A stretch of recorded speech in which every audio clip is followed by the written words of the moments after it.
tonight what we're going to be doing is a few different things. So the first thing we are going to do is, let me go ahead and pull up our Figma and our actual site here. So let me just navigate here, bootcamp, intro, nonprofit navigator. And what I'm going to do is go live. And we'll start this up. So right now we're just doing mobile design for this website here. This is our home page. Today we're actually going to have somebody style this. So we're going to have someone work on some styles on this box right here just to make it look good. For those who have been here previously, you know we're not focused on the navigation or the footer. We're just focused on making this volunteer search component feature. Hey, Jim. Hey. I don't think you're sharing. Oh. Cool. Thank you. So there we go. Yeah. So I'm going to have someone, either we could do it all together, at least in the first session. We'll go ahead and style this just so it looks good enough. We have our cards. So the cards look, I would say, good enough. The second thing we're going to do besides styling this home page is we are going to add an effect to these cards, which should be pretty simple. I'm going to have half of you go and look for how to do it in CSS, and the other half look at how to do it in JavaScript, and then we're going to discuss which one is the best way to do it and why. And then we're going to go ahead and style this. So we'll try to get as much styling done as we possibly can within the first hour. And for the second hour, what we're going to do is we'll actually jump into, for the first hour, we'll do this card and we'll do this styling for the Figma. And then for the second hour, and probably even, it won't take that long, it'll be pretty quick, it won't even take the whole second hour, we'll go ahead and add the hover effect to this card. It should be pretty quick, but I want everybody discussing the difference between the CSS method and the JavaScript method.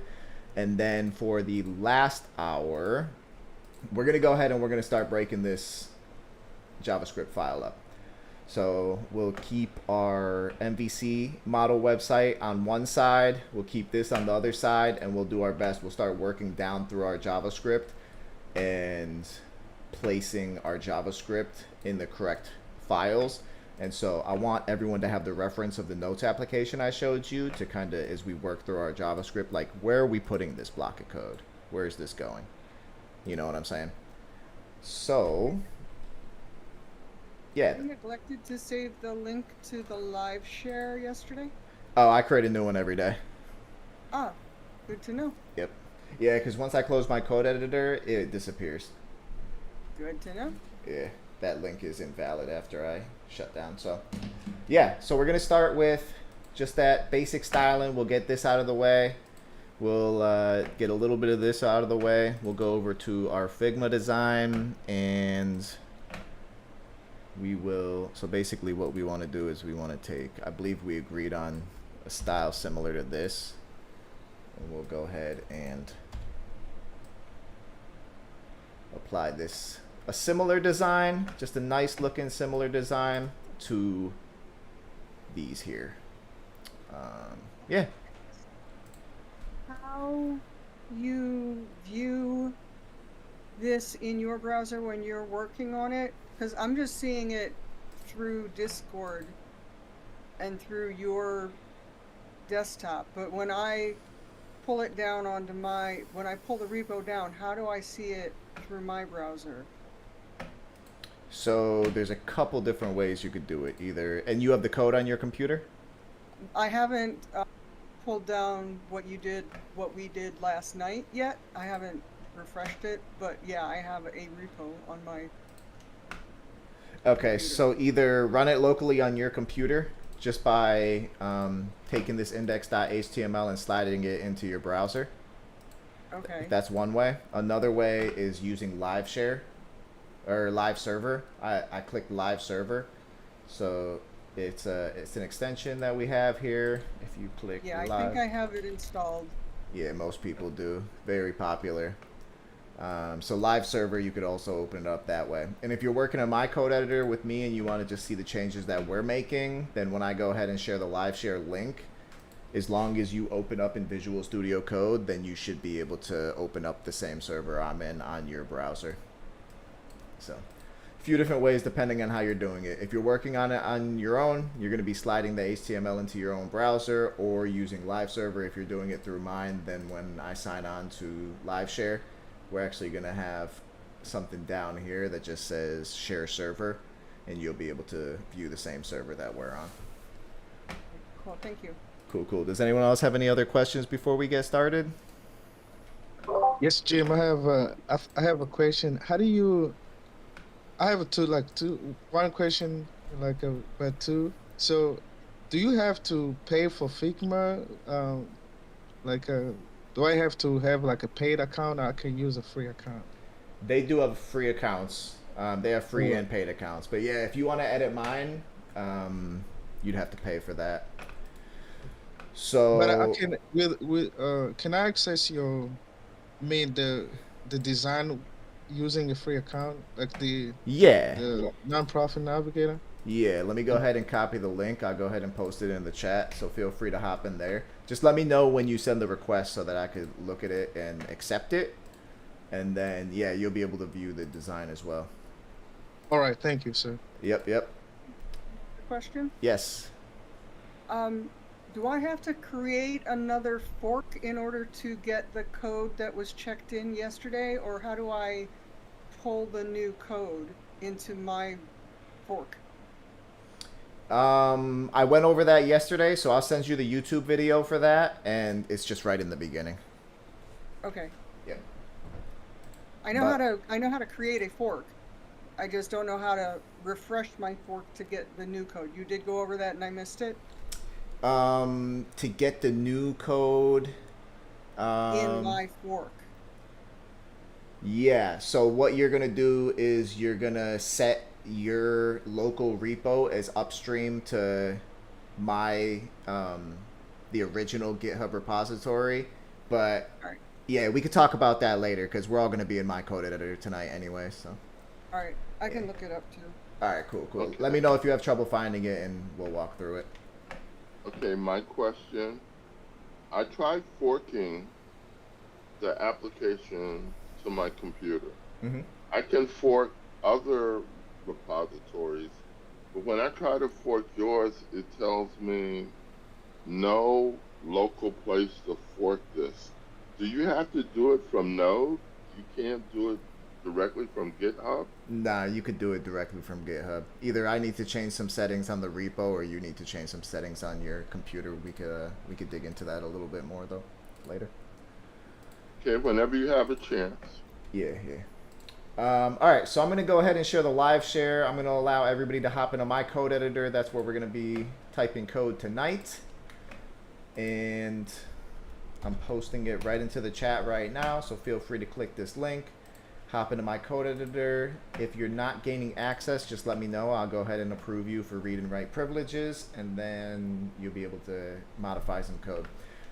Some people join automatically. Some people I actually need to approve. I think that's settings on your end because it's different depending on who it is. But everybody's popping in right now. So what we're gonna do first is we'll go ahead and we'll just zoom into this volunteer. We're gonna have people just go ahead. Yeah, so whoever the guest is, maybe if you sign in as guest, I have to accept you like that.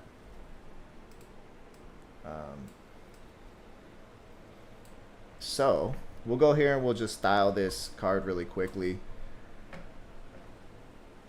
and let's give it a little. It doesn't have to be anything fancy. We can add an image if everybody thinks we should add an image to this div. I think that this text definitely needs to be a little bigger. So as far as the styling goes on this volunteer card, So if you look at Nonprofit Navigator, we have our original card just on the home screen that we're going to be clicking to get to all of our opportunities. Anyone have any thoughts on styling this right here? I mean, it's going to be super basic. I think just having the volunteer aligned vertically and aligned horizontally is definitely the way to go. I think some border radius might just be good. Or not. Any kind of shadows or anything in anywhere in this app? I mean, we could, if you think so. Well, I don't want to use it here if we're not using it anywhere else. It should be across the board the same kind of cohesive design. Yeah, as we continue to develop this application, we're going to notice everything. Like, we're not doing 100% of the planning in the beginning. We're building. So Right, okay. that was actually like part of the discussion in the beginning. I was like, do people want to just like plan this whole application and like design the whole thing before we go in and start coding? And nobody wanted to do that. Everybody wanted to type code. And I totally get that, because we're not training to be designers, we're training to be coders. And so I'm only actually doing this design to give people like a visual representation, a little bit of information they need to make the coding a little bit easier. And I think understanding the design is good to be able to communicate with designers. So as far as like, if you think that we should add like the what is it called? Drop shadow or something. Yeah. The box shadow. That's totally Yeah, fine. we probably shouldn't. Yeah, it's a good thing I wasn't at that meeting, because I like would want to design the entire thing before a line of code was written, and that is probably not the way it should be done. It depends on who you ask, honestly. Well, that's very non-agile. I agree. Yeah. I tend to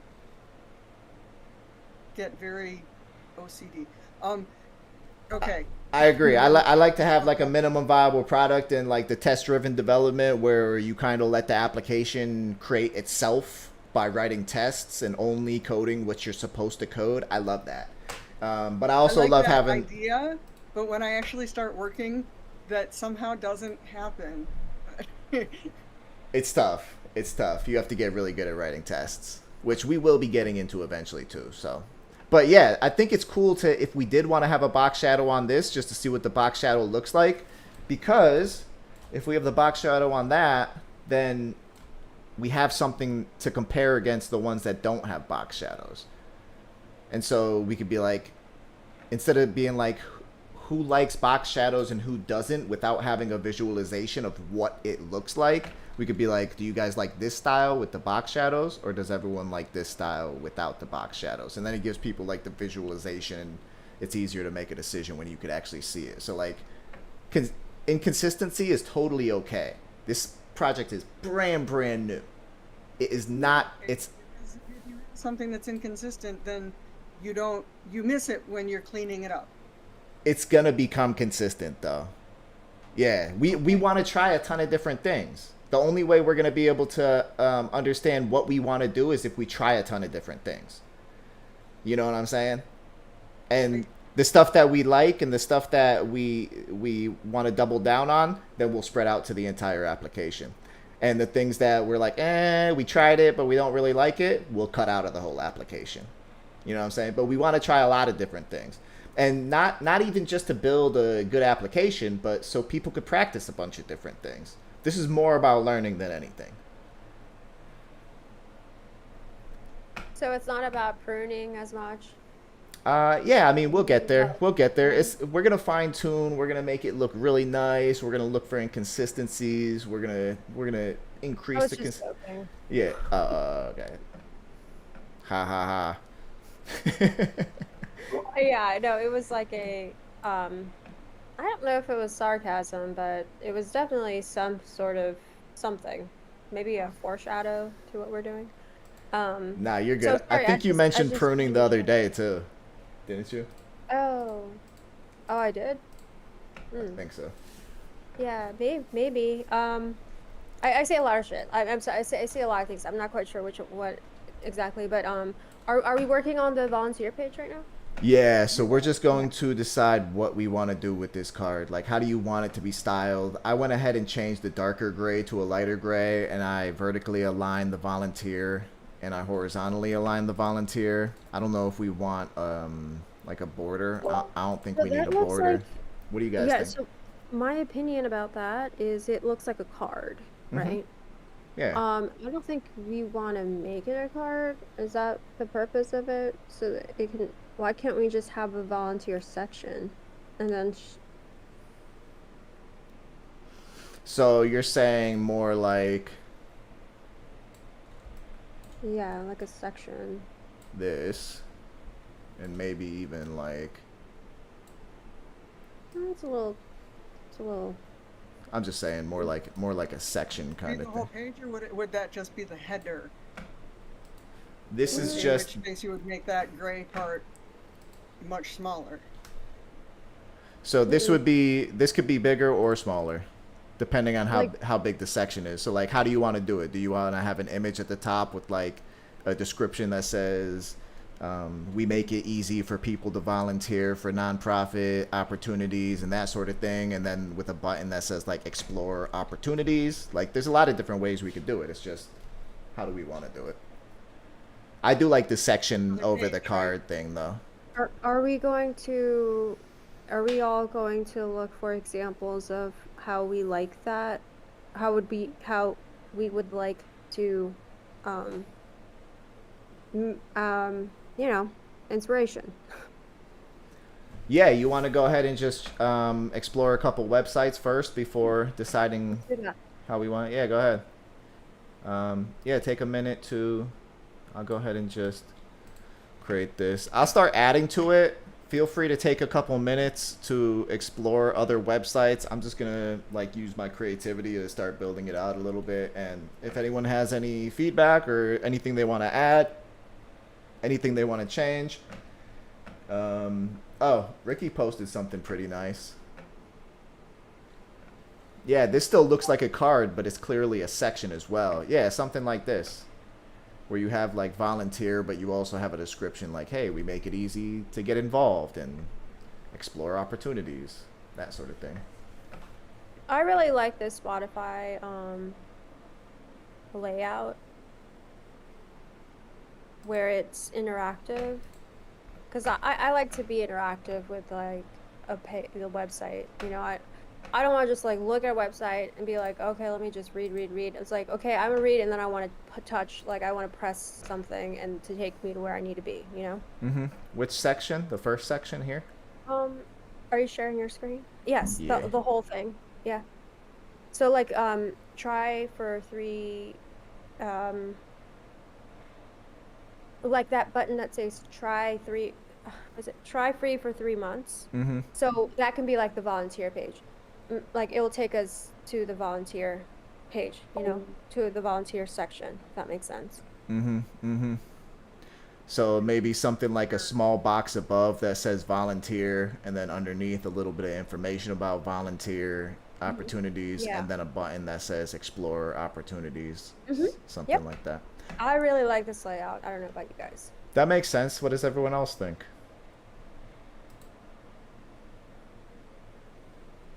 Lost. I like it. It's On clean. where we are in the app, I'm a little lost. But if I go look at the page, maybe I won't be. If I go look at the Figma.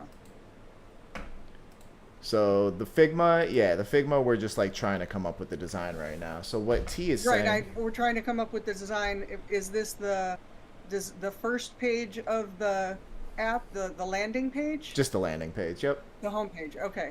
Yeah. So yes, I agree with who was that was just talking? T. T. Yes. I agree with T.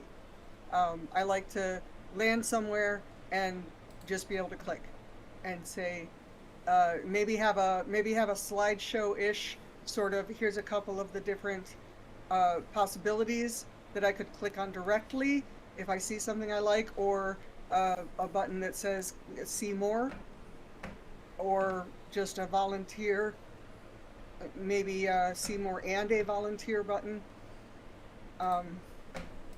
so that it's got options and it is not just a blank single button. Mm-hmm. But I do like that clicking.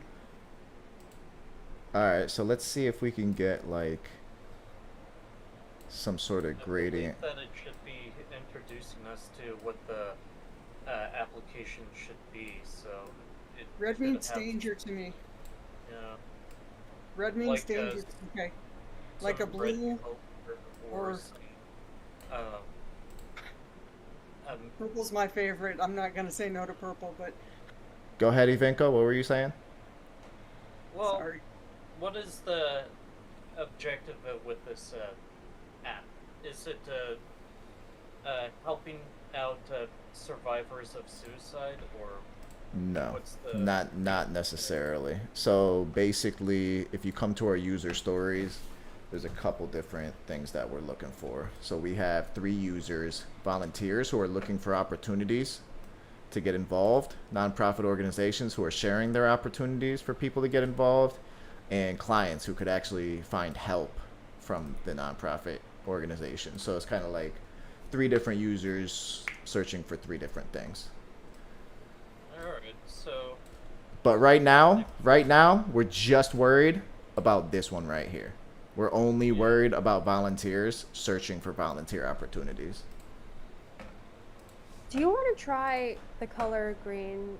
I know, like, it just seems a little bit more welcoming, like earthy, like just kind of grounded, like natural green, like not like neon green, but like, you know, earth tones, like.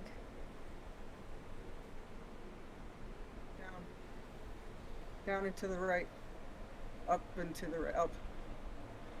There-ish. Maybe a little left. It's a little like neon green, like towards the center. Down. to have some overshadow. You know what you could do is you can, instead of change, like, I think you can change that black to white, so then it gives you more of the natural, Mm-hmm. Yeah. Yeah. more pastel-y kind of, but that's still a little neon, like, The green, you're saying? yeah, it's a little still, yeah, so like a little grayish. Definitely that purple footer, header and footer is not Go gonna find one you like and give us the HTML, the what you call it code for it. We could go ahead and just put green for right now, and then as far as like finding the, because we haven't even found a color scheme. We're actually going to spend a whole day like figuring out what colors we want for the website. That's going to be like a whole day.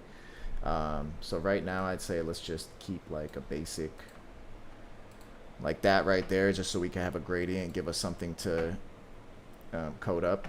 And then you want to go like with the exact style here. The reason why I did the gradient is because it starts at purple and then it goes down to black, and then the next section is also black, so it just connects to the next section really good. smoothly. Yeah, that works. No. I'll look for some of the colors while you go ahead. All right, cool, sounds good.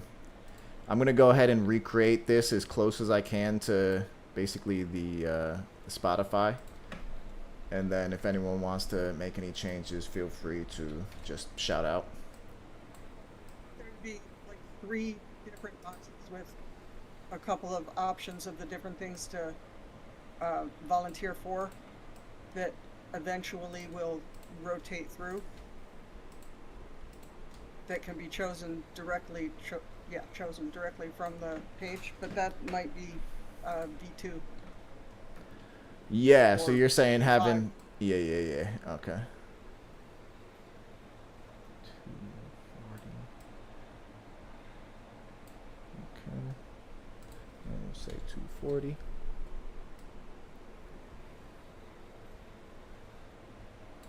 Okay. And then based on this, I'll go ahead and just give this like a dark green.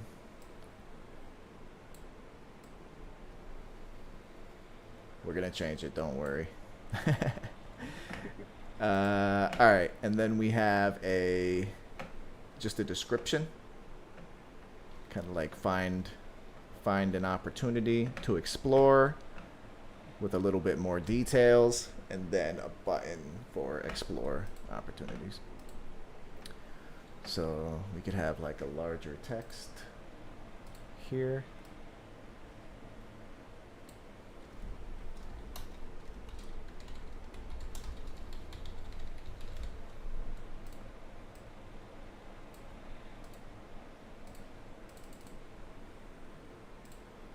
It's probably a little big.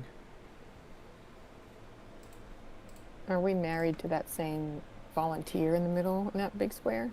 No. Or is that just a placeholder? No, I'm literally just recreating kind of like it could. It's the theme of this particular page, isn't it?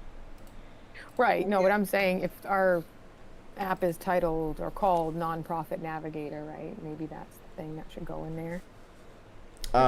Yeah, this is actually going to be just a section. So this isn't the homepage for the entire app, it's just the homepage for the volunteering section. no, this is the homepage for the entire app, but we're only focused on the volunteer opportunity right now. So eventually there'll be like multiple sections here, the same way that there's multiple sections here.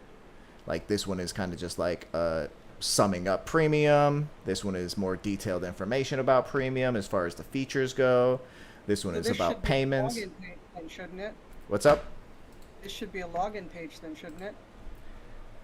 If you want to require people to log in to find opportunities, yeah, you could do that. That's a possibility. If anybody's going to give any of their information to anybody, there should be login. Yeah, definitely. So this is only front end. Just so Yeah, auth would come later. yeah, auth is like a total. We could definitely still build login functionality with like just front end features, just to so people could get the feel of what it's going to be. But as far as this project, the scope of this project is front end only. So we're not getting into any back end with this project, at least in this group. Yeah. Okay. I agree. It should say nonprofit navigator though, if this is the splash page, the front homepage. Okay. And that's what we're calling this. Here. Yeah. So do you think that that's unclear about like what this section is for though? Since this section is just for volunteer opportunities, it's not supposed to do with any like general marketing for the website. It's only, we only want to communicate, search for volunteer opportunities with this section. You think this is good? Well, that's what we were asking. I thought, is this the homepage for the website, or is this is where you go to find the opportunities? So we're working on the volunteer search feature. We're not focused on any general marketing or any other user stories right now. The only I would put the find volunteer opportunities in that box, and that would be the button for me. But I feel like I've been talking an awful lot and have a lot of opinions, so maybe I'll stop. No, you're good. You're good. So I'm just going off of what T shared. So like this section that she shared, it's sharing premium, and so it doesn't say. But they have multiple plans. This is not multiple plans. This is, well, there's going to be multiple opportunities. Yes, when we click. So we do have like Nonprofit Navigator is probably gonna be like right up here. You know what I'm saying? Yeah. We're not worried about like branding or any of that stuff right now. We're only building a feature for searching. So you can see like on Spotify, there's Spotify up here, but since this is the section of the website that's focused just on like promoting premium, it only says premium. So it's not like repeating Spotify. It's got the two options. It's got premium and it's got free. Yes. I'm still kind of liking the whole slideshow idea, or multiple options to choose from right from this page. But again, that might be more complicated than we want to go right now. Tiffany, what's up? What do you think? Hi, Jim. How are you? Pretty good. How are you? Pretty good. Pretty good. What? So, is this what you have so far? This is actually what we have so far. So we have this home page. We're gonna style this home page right now. Still, we're focused on the volunteer search feature. But when you click this card, you can see we added a little bit of style to our actual cards yesterday. Okay. Dynamic data is loading up, and when you click on the cards, it brings you to the actual page with the information. So basically, Wow. what we're doing today is we're going to style this card here, and we're also going to style this page a little bit here. So Okay. right now, we're just trying to figure out the exact styles for the So you volunteer search. you trying to come up with the color scheme, or you have come up with that already? We're kind of just basing it off. T had a really good suggestion. She said that this section here looked really good, and so I've been just kind of using this here. Like you can see, there's a little box here with a gradient, some main information just as far as pricing, some extra detailed information like a description, and then a button to click that's kind of like explore these opportunities. Okay. For us, it's going to be explore opportunities. For Spotify, obviously, it's try for 3 months. Okay. Yeah, Jim, I really like those two buttons there, because it gives interaction. So, it would be. What would you suggest that we put on those two buttons? So if we go ahead and make just a couple big buttons, you're saying? What color are these ones here? We got a green one, so kind of like that color there. They're like kind of curvy. They're like curvy buttons. Yep. So I'll increase the border radius. Like that. And then you want to... Yeah. Now, I think what would the second one say? I feel like the second one would say like sign in or log in, or maybe not that, but something else where it would take you to like the mission statement further down, or I mean, well, let's think about it, right? Yeah, I need to think. Well, it's like when you first get in there. So find volunteer opportunities. So like list of directory here, just something that like it's kind of like that. It should be the button. You want opportunities in the name, like opportunities here, but that's not the button. So it's like you want to like have a list of it, or what is it going to be? Because then they'll bring you to the pages that we're making. So like an explore. Yeah, it's not some like explore pages here or listings or whatever it is. Actually, I'm gonna look up other websites like that and see what they say. Yeah, so Explore is going to bring us to our list of opportunities. So when we click it, boom, we'll have our list of opportunities here. And then, so like, I don't want to create another button just because Spotify has another button if we don't need another button. So I'm like, what can the second button be if we did have another one? Do we need one?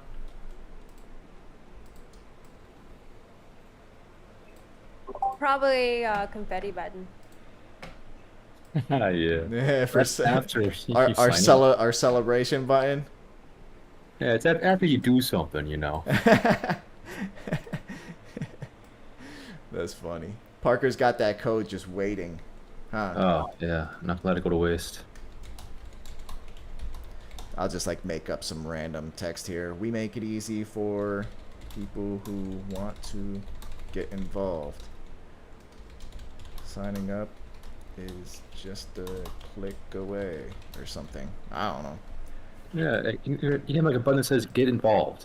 You know, that's just 2 words. Right here instead of explore, you're saying? Yeah, either way, explore or get involved. Yep. Cool. So, yeah, explore, get involved.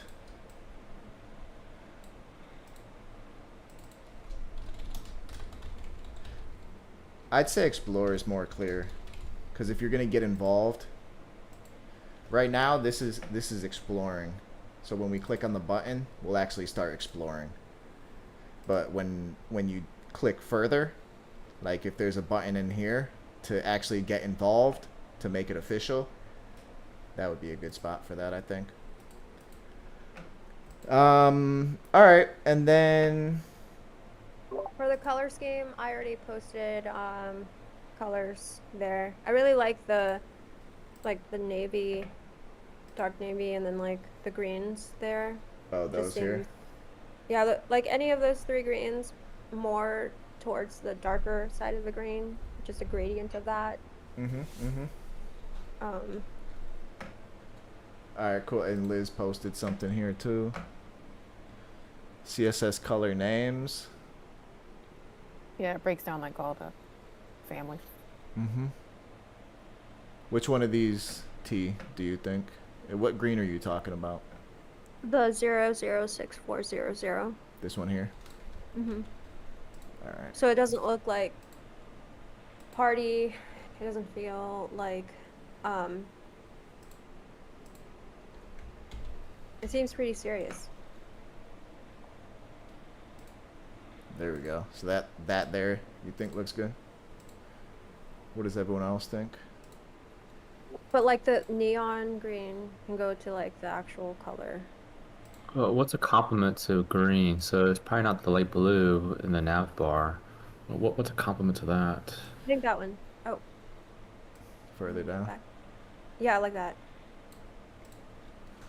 All right. And we're actually gonna, like I said, we're gonna spend a day exploring color themes, or we're gonna choose something officially. I think the opposite of green is red. Yes. Really? It is. It is. Yeah, like Christmas colors. No. I like Yeah. Christmas colors, but Well, we could do purple. Just like, oh, I forgot who was saying that, but Green and purple are not the best. oh, they're not in the wheel. They're not complementary. it's Oh. like colorful for sure. How about light purple? Oh, that. If you use lime green and purple, but I prefer red green if we're gonna. I prefer having the yellow at the top and the green at the bottom, so it kind of has that little sunny context or that feel. That's an idea.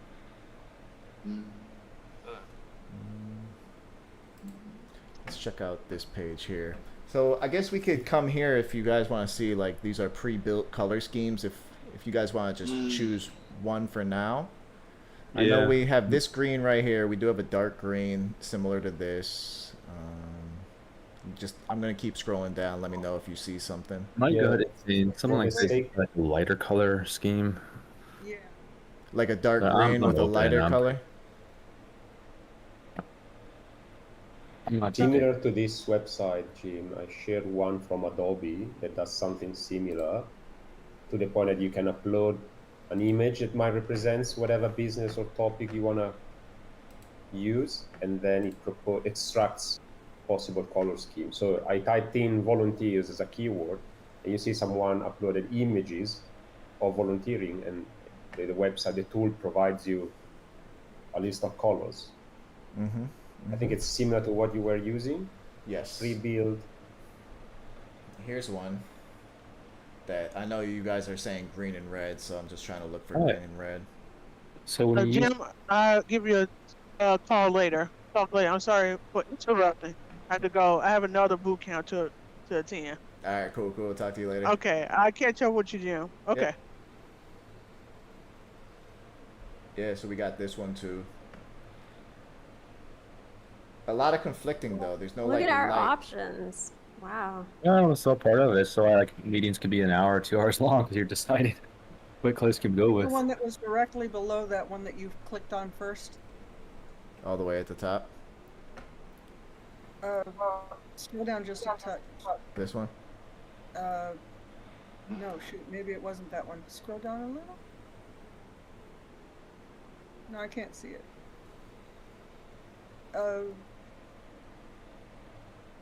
This one. There. That one with the orange in it. This The one one. directly, that one. I kind of like that one. What It's do you got guys some think? blue, it's got some green, it's got a little bit of,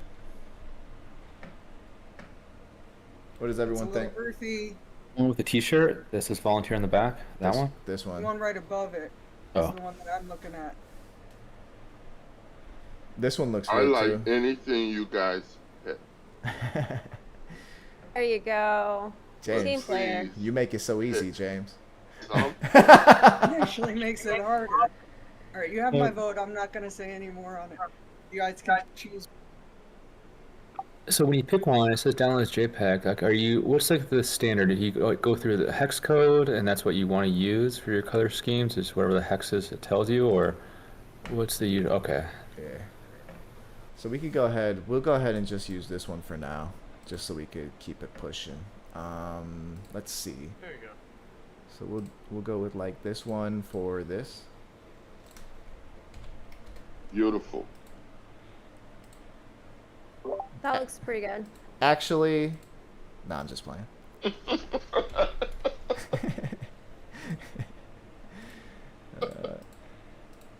Oh boy. All right, cool. That looks good. It does look good. That looks a little gray, but that looks good too. Let me download it. It looks good. All right, I'll download it later so we can reference it. Because it wants me to sign up. So cool. So we'll go with that for now. That's totally fine. And then, did you guys want to put any text in this box here? Do you even want to have this box here? I only put this box here because Spotify had it, and I was trying to as closely resemble Spotify as I could. But we don't need it. We don't have to do exactly what they did. Oh, we can have that volunteer T-shirt where it had on their back from that. Yeah, right there. Yeah, I think we can keep it because it can. We can use it probably a little bit later in the project as like a slide show of pictures of people volunteering, something like that. I don't know. Just an actual image. Yeah. I think that's a great idea. I think that's And a also, really good since idea. we're too. using a dark green here on the But not Explorer, orange. Not orange. The other color was good. It's just gonna be an image anyways, though, right? yeah, it can be like a slide of images, people volunteering. So.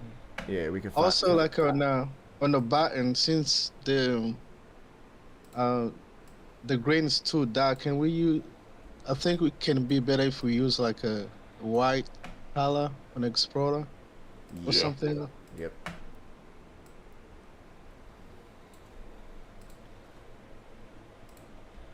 There we go. Cool. So this we could just make, it doesn't even have to be, I know I just made it red, but it's gonna end up being an image, so that's totally fine right there. Alright, cool. There. So I think that's good enough for right now. We'll go ahead and when we find an image, we'll insert it there, but let's go ahead and pull up the code for right now. So if you look at the code for, everybody's in here, right? Yes, cool. I have a question. I'm Yes. in there, but I don't know where I am.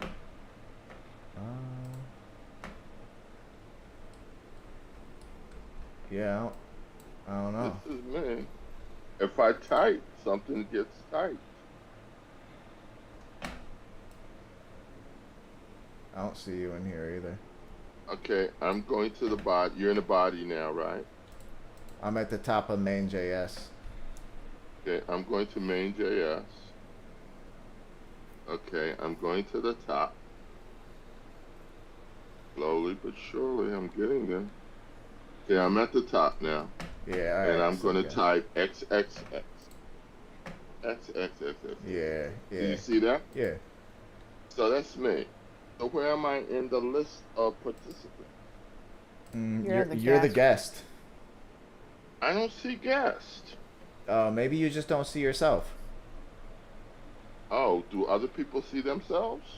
I don't think you are. No, only in Yeah, the Yeah, screen share, you're not not able on to my see own us. stuff. James, do you have an account with VS Code? Yes. Did you already sign in with it? I signed in as guest.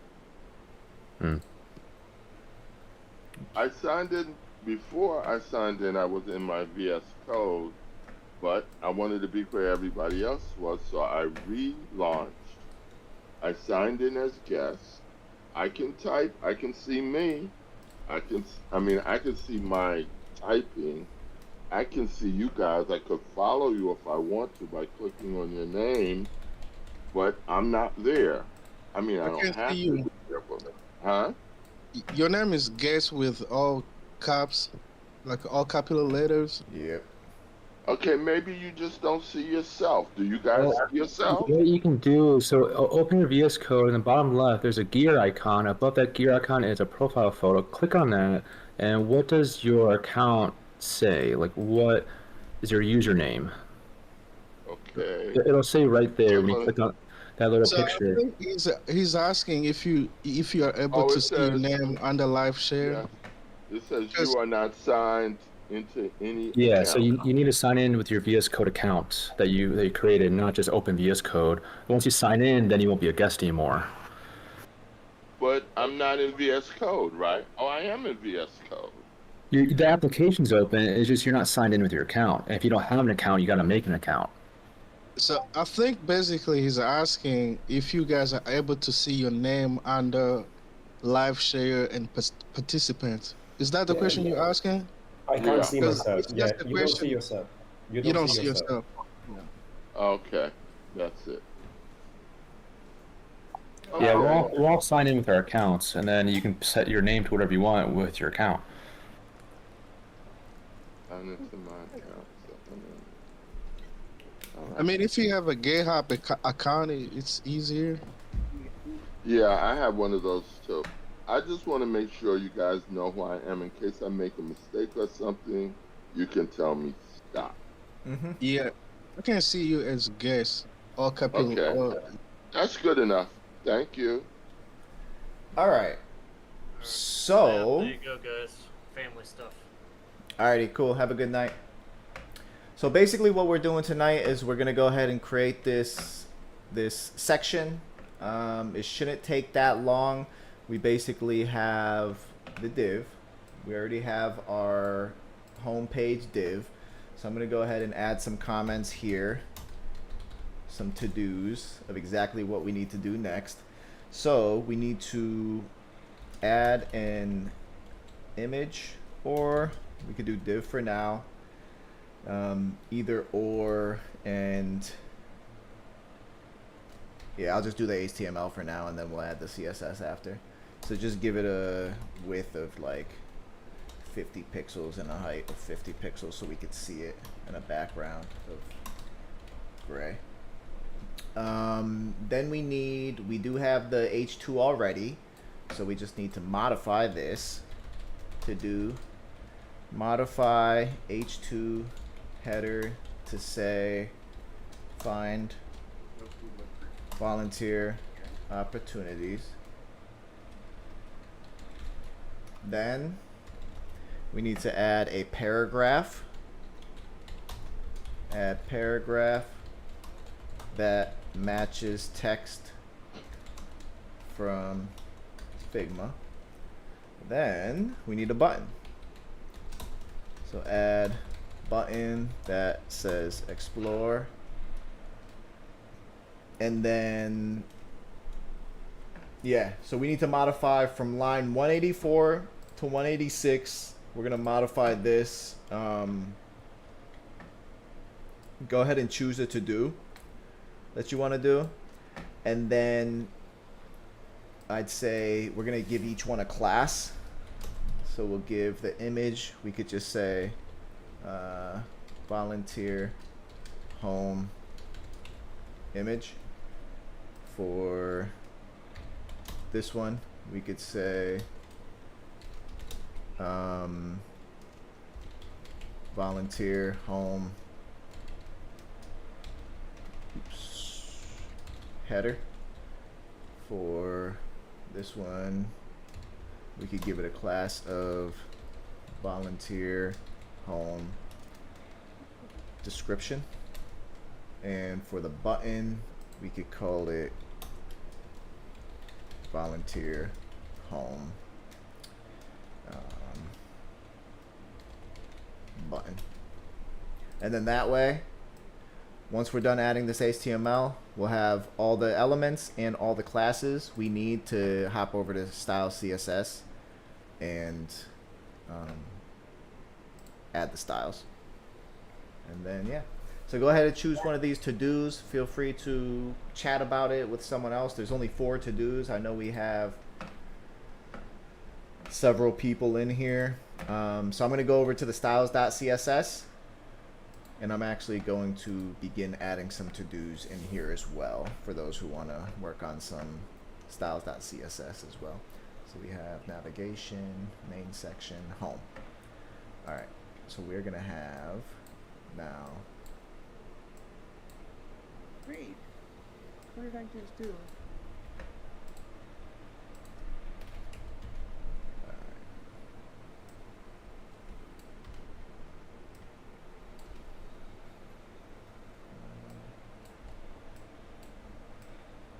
The class, and now I don't know what it was. Did I remove all those? No. The H2. No, it's still there. Alright, did I not save them? Because I put the text in the wrong spot and on what I'm looking at.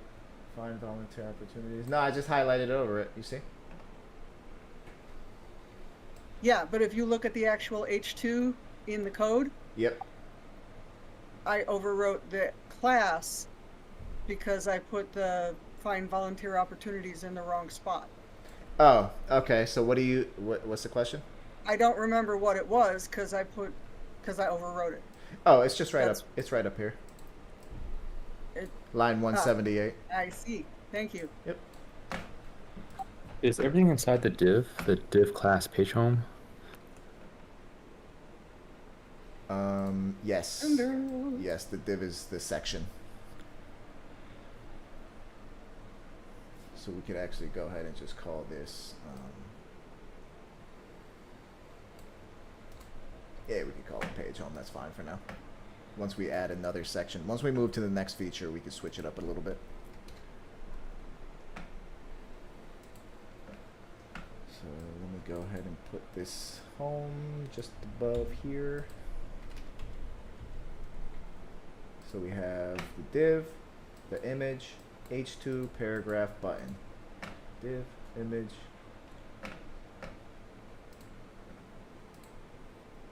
H2, paragraph. I want to help with the CSS. I'm just trying to figure out what to do. It's Angel.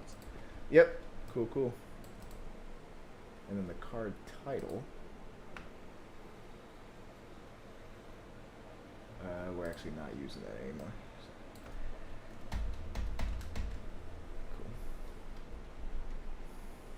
All right.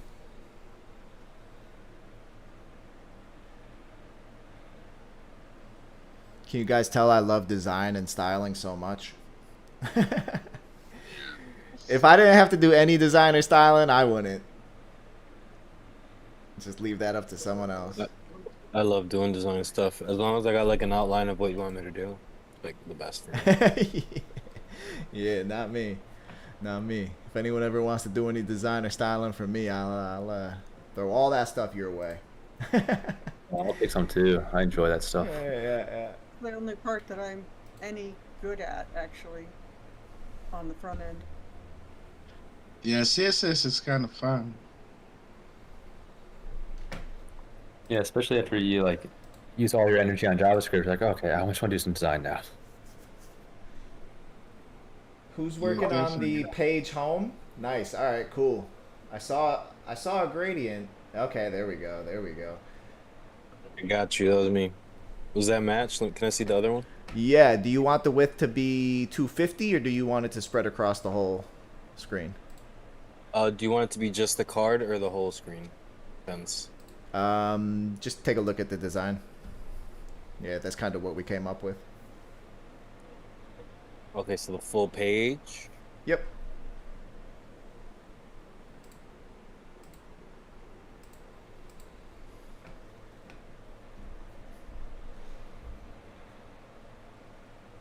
volunteer image, background gray. Volunteer home image. All right, cool, nice. It's getting there.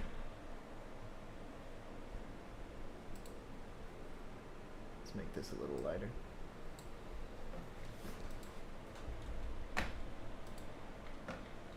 Volunteer home image. Cool, cool. All right. And then I'll go ahead, just get the errors out of here. Cool, cool. And then, so, add an No image one's working div. on the markup? I think I'm checking the markup right now. I think it's done. So add an image div. So we actually have this as a div. Let's go ahead and, all right, so that's gonna be our image. That's totally fine. Height of 50, gray background, volunteer home image, cool. All right. H2, so we have our volunteer home header, find volunteer opportunities.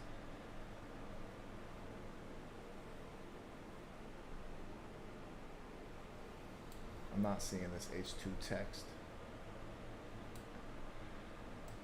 or the paragraph text or the button actually. Let me. Yeah, nothing's really popping up. What's up? None of this stuff is popping up. The button, the H2, all that stuff, only the image. Mm-hmm. Let's check.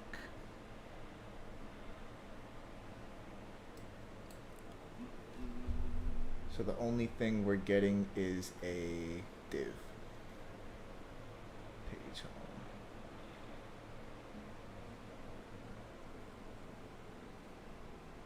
A div with the class of page home. So that is this right here.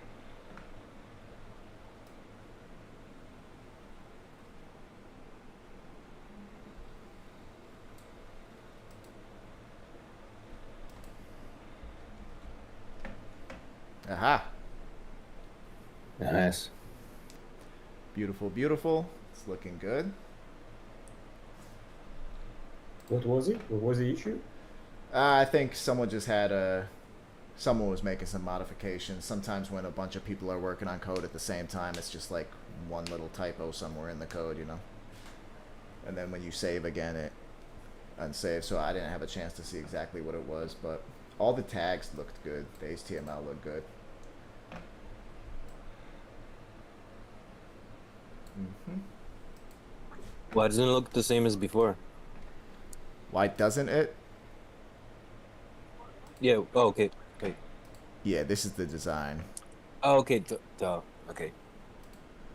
So it looks like with the image, we can make the image. I can do that one.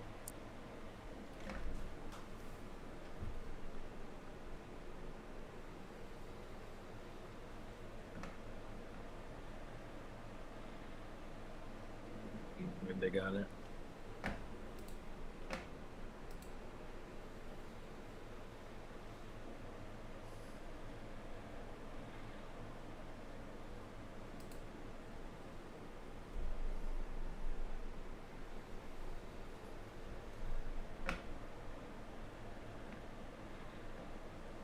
Shouldn't we have that as an image tag though? Yeah. Okay. I mean, a div for a placeholder is cool right now until we actually find the image. We just need to see where it is. Got it. So if you're looking at the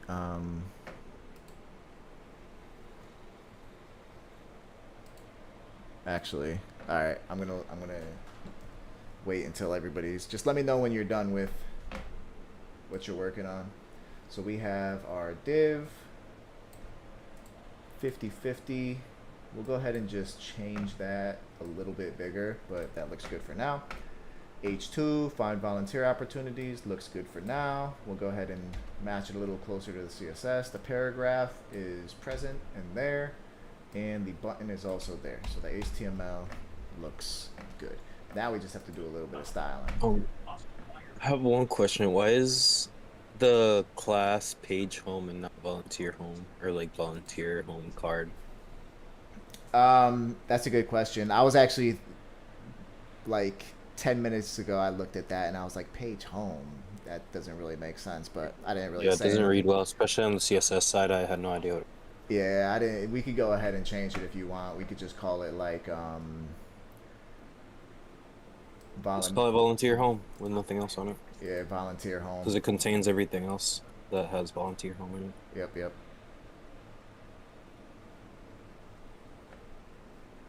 Yeah, go ahead. You can switch it up if you want, and then we'll also switch this up too. Is anyone working on a button? I think Parker's working on the button. Yeah, I know. There we go. I was wondering who was gonna cut that gray div out. Oh, you put it back.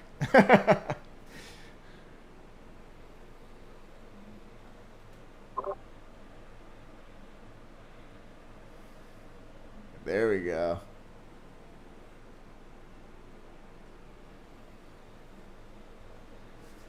And then we have our volunteer header, which should probably be just a little bit bigger. Size-wise. Who's working on the header? I can do that. Yeah, give it a shot. Just try to make it. I'll go ahead and put them next to each other so you could look at it on my screen and also look at it in Figma at the same time. Oh, Larry just saw that. Larry, what's going on? Hey Jim, how's it going? Pretty good, pretty good. How are you? Hanging in there, man. Just got off work and I figured, hey, let's code some more. Hey, yeah. That's one of the things that worries me about actually getting a job in the industry is I'm like, man, if I start working 10 hours a day coding, I'm not going to want to do any of this stuff. But I guess it's possible if you're doing it, right?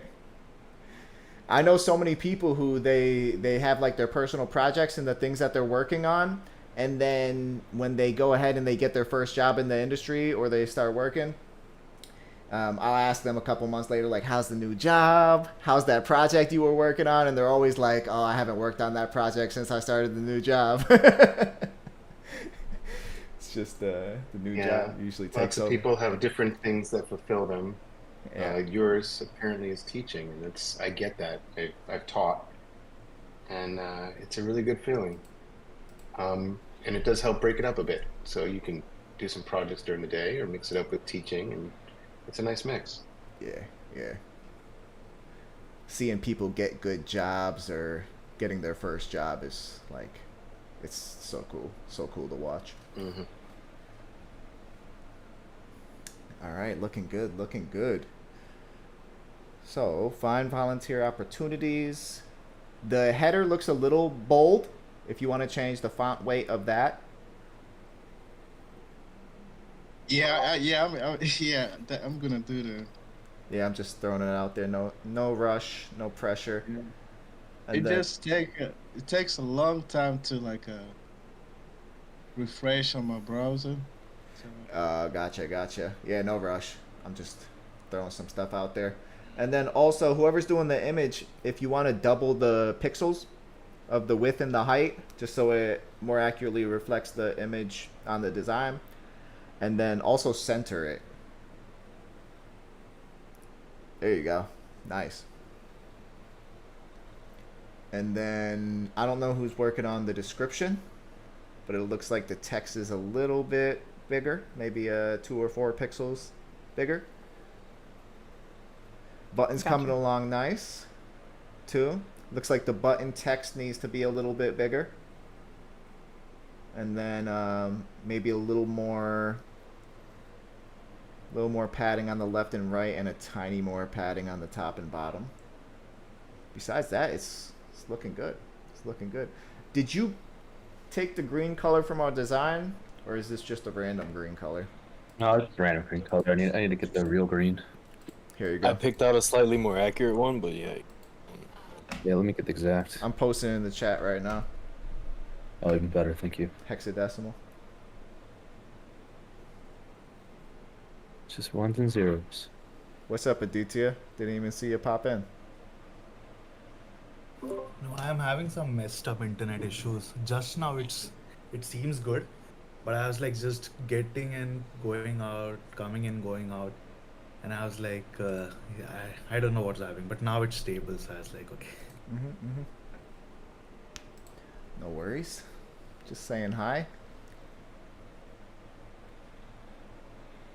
We have someone who's S dot dot dot. I don't know if you've signed up yet. Maybe you haven't signed up for the free trial yet. If not, that's totally fine. Just saying hi. And feel free to reach out to me directly and say hi if you'd like. Cool, cool. Starting to look good. Who's working on the image? You got it centered nicely. The size is looking good. Everything's looking good. Find volunteer opportunities. Looking good, looking good. Drop the image down a little bit. Drop it down a little bit. Yeah. A little more padding at the top. A little more margin at the top. Are you Reload talking it. about the Reload it, space? please. Are you talking about the Yeah. space on the outside of the image or on the inside of the image? On the outside. On the Outside. outside. Is that margin or padding? It's like it's margin, right? Margin. I just changed it. Can we reload? Yes, yes. Cool, cool. Cool. I believe it reloads every time you save. So. Oh, okay. I didn't know that. Cool. Yep, there you go. Let me match it up perfectly. Too much. Too much. Yeah, that's it. That looks good. And you might want to match the padding on the bottom to the padding on the top. Isn't the font for the words a little bit bigger? The words For for find, the find volunteer opportunities. Oops. My eyesight says the font is a little bigger. Hold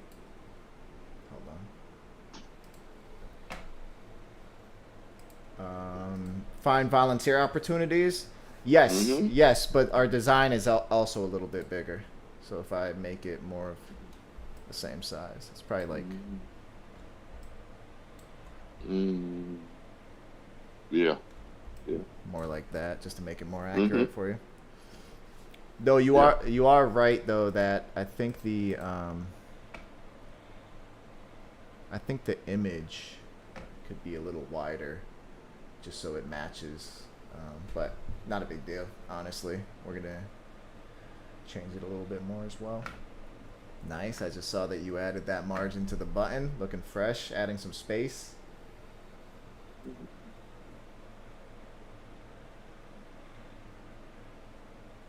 Cool. Yeah, that's looking good. Oh no.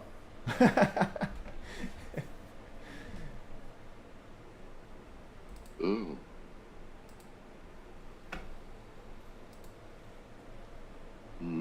Look at that. Someone added the gradient to the body, huh? It's all good. Should I take it off? Where should I add it to the card? What do you think? Take a look at the markup. Yeah, volunteer home. Okay. Change this to.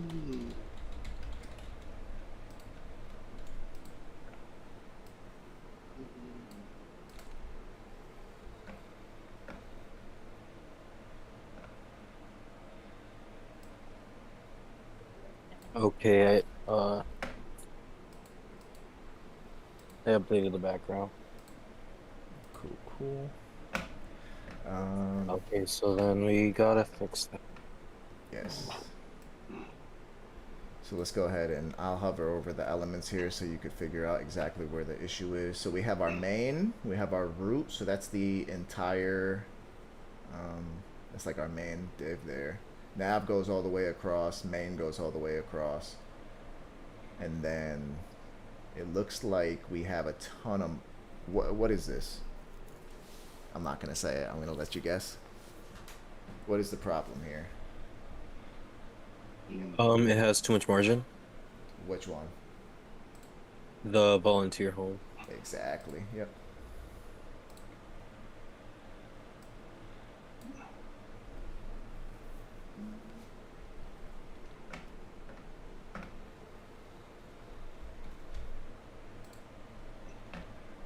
There you go.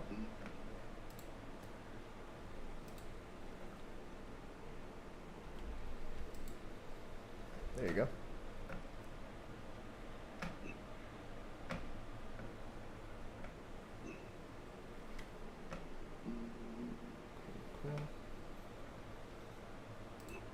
Does it look funny? Good question. So it looks like you have. Take a guess. Okay. So if you look at, just take a look at the gradient. Where it starts and where it ends.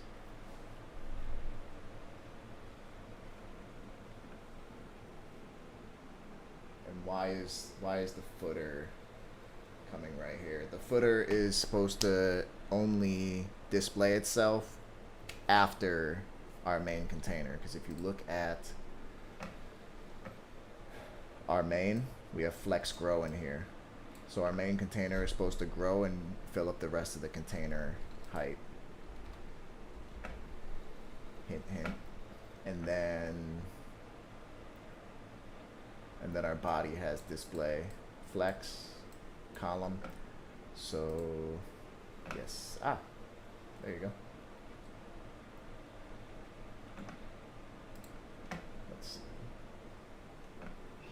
Volunteer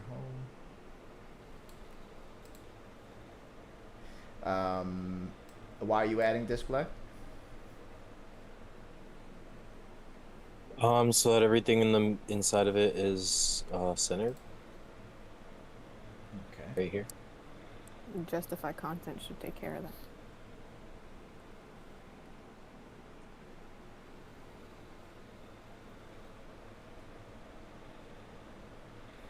Let's look at how big our container is here. So if we look at, all right, so let's take a look at our volunteer home. If you're looking at my screen right now, the blue is the content. Let me go ahead and make the screen a little bit bigger so you could see.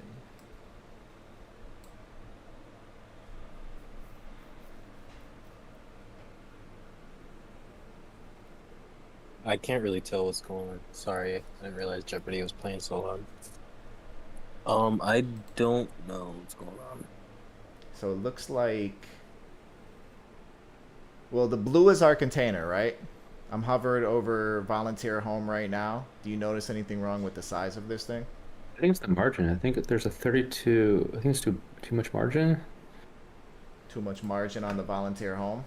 There's no margin on the volunteer home. But there is 32. There are properties that are related to the size. So I think the height is the problem, because the height should be more than like 250 pixels, right? The height should be the size It's gonna of be it's gonna be the full width. I mean the full height minus the height of the nav and the height of the footer. I don't know what is the height of the footer and the height of the nav. So do you think we should change the height? We should remove the height? Do something else? Okay, so we can let's try to remove it first and see what the problem is gonna be. Go ahead, just cut it out and see what happens. All right, there we go. Nice. Yeah, so basically what you were doing was you were setting the height, and since you were setting it at 250 pixels, it was cramming. It was basically cramming. Not really cramming, but it was making it so the height of this container was small, And then in that case, the footer is going to start exactly where that container ends. So even though the footer is like halfway in the middle of the screen, it's only halfway in the middle of the screen because our volunteer home container ended at 250 pixels. And then all the rest of our content just overflowed outside because it couldn't fit inside the container.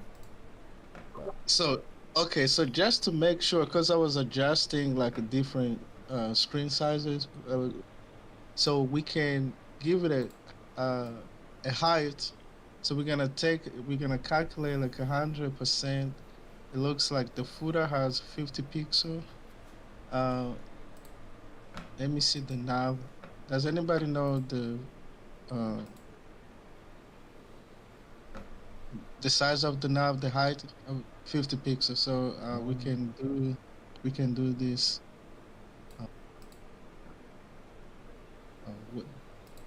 What is the volunteer form again? Can anybody tell me which line is that? The volunteer homepage, right here. 81 to 84. Okay, so we can do this.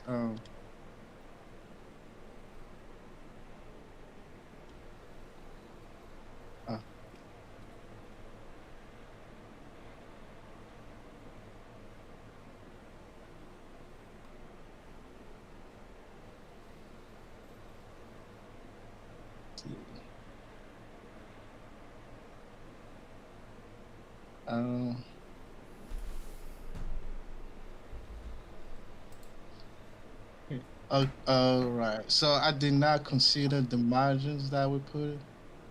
Let me see. You have to do a lot of math. You have to do a lot of math. Yeah.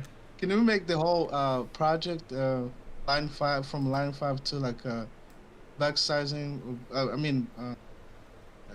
Back sizing the border box. Let's see if that will solve the problem.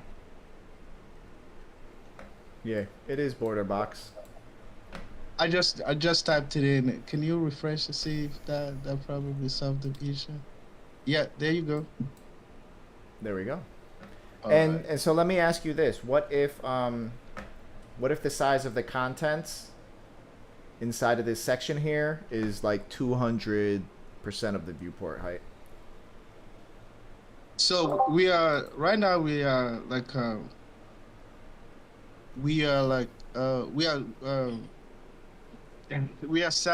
styling the font and the small sizes, right? The small screen. Yep. I think as long as we're styling for the small screens, I believe we should be fine. I don't know for sure, but for the font sizes, we're gonna be fine. Let's go ahead and It would be a problem if we styling for maybe for like desktop.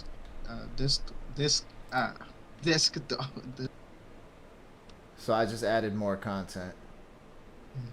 So basically what I did was I just took the content that existed and assuming that like we added more content, like let's say it just wasn't the image and the header and the paragraph in this. Let's just say we had like maybe like a table with some details about the most popular volunteer opportunities, so they didn't have to explore all of them. They were able to explore like our top 3 volunteer opportunities, and then maybe like 2 more buttons where it's like explore all, explore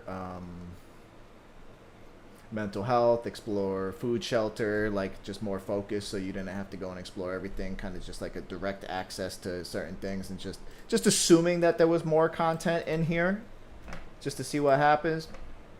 And you can see now our footer is halfway through the screen. Oh, okay.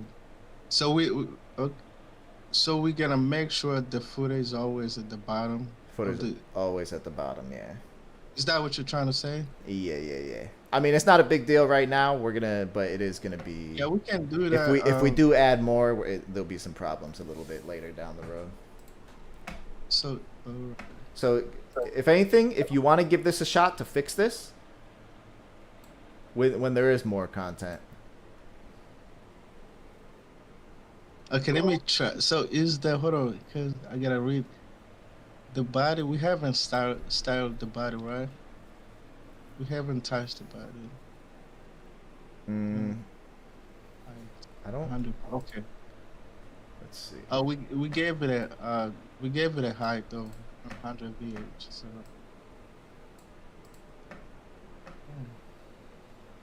And the display flag. So the footer we can just use the margin. You just added this height of 100 VH. No, I don't know who was right there. So I was gonna say, since the body's display flags, we can. I seen people use like a margin and margin top, margin top, bottom. Try to refresh one more time and see with that many content in there. See, Yeah. it's still right there. So the footer's always on the screen. It's not pushing to the bottom of the content. It's not pushing to the bottom of the section. Oh. Wouldn't there be some sort of minimum screen size? Let me do a quick search.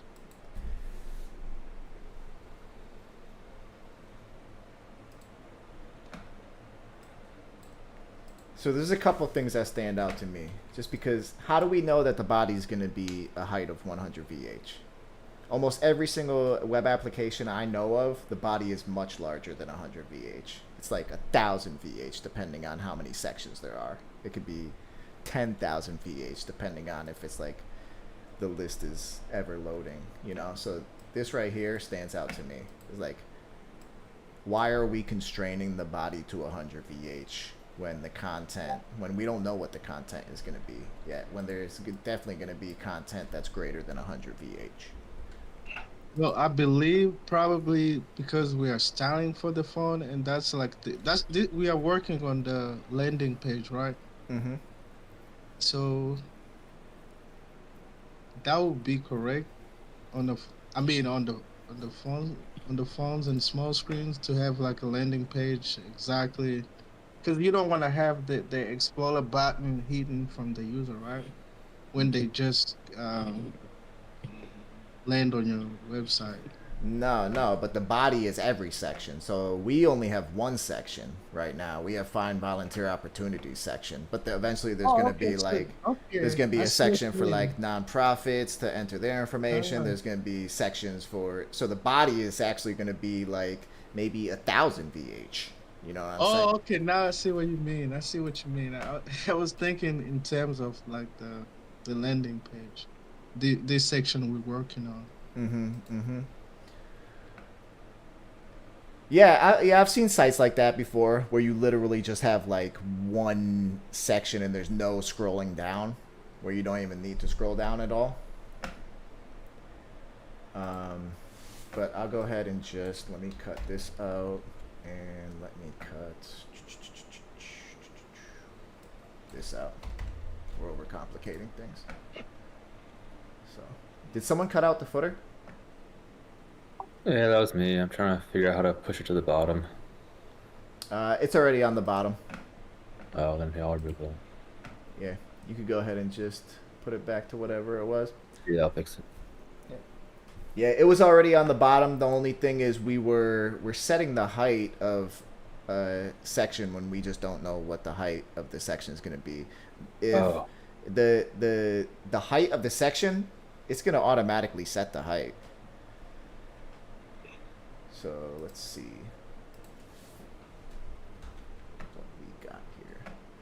Footer, display flags, line items, height 50, width 100, background color, cool.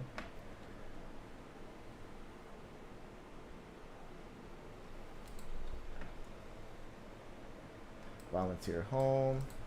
All right. So if we're setting the height of our volunteer home, this is our section.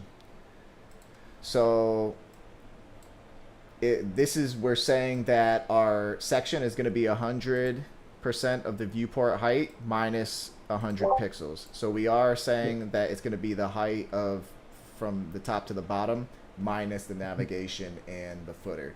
But this is assuming that this section is only the height of the viewport. The section might actually be bigger. Like I just added more stuff and maybe we have a bigger section.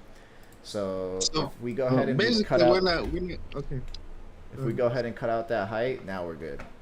Now the footer will be at the bottom. Oh, okay, yeah. Because we want the height of this section to just be as large as it needs to be. If there's content inside of there, if we add content to it, we want it to grow. We might have to change it a little bit later, but for now, this is pretty good. Let me go ahead and cut out the rest of the stuff that I added just for playing around. There we go. And now if you look back at it, same thing.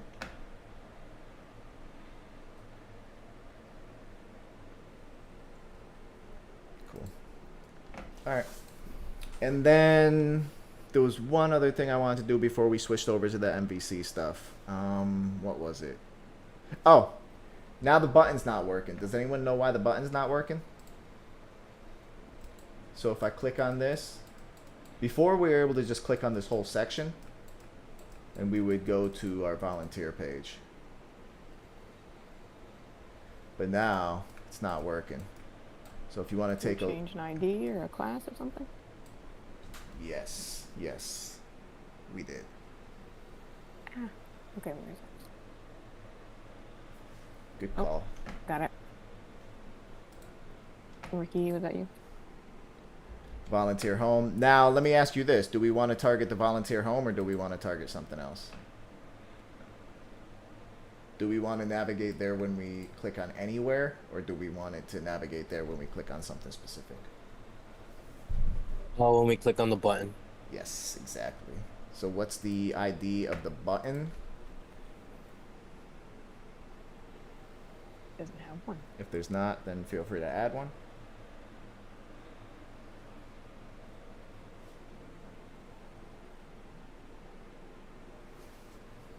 Is it overkill to just name it volunteer home button again?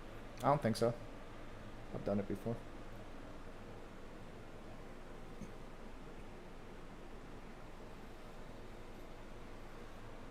Cool. And you could always use the class too, but I like to use classes for styling and IDs for JavaScript. That's just me.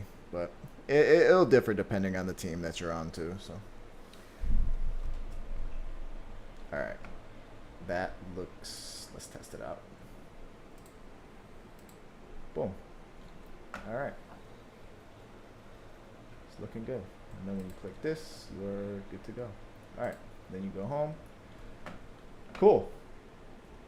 All right. It's looking good. Why is the header and the Explorer so small? What do you mean? Oh, it's just, no. I see. It's the inspect. Yep, we could go ahead and actually, the button we have, font weight, width, we could go ahead and just take that out. So I'm just taking the width out a little bit. We don't need to set an exact width. It could vary based on the text that it's filled with. If you want to add a width, we definitely can. But let's go ahead and we want to make it just a little bit smaller.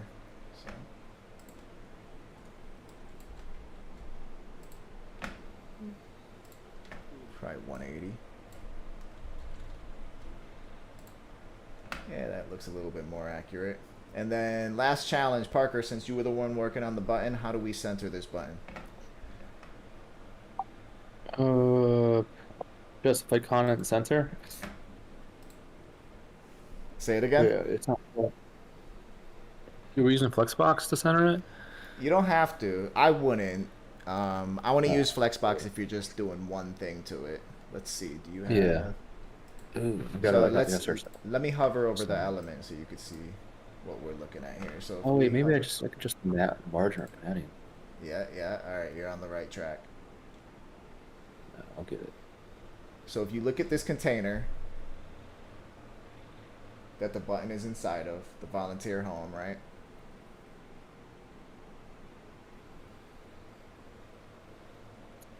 Yeah, it's adjusted to the left. So let's. You can try to give like a left and right margin auto and top and bottom 0. See if it's gonna center it. Yeah, that seems like the most straightforward way to do it.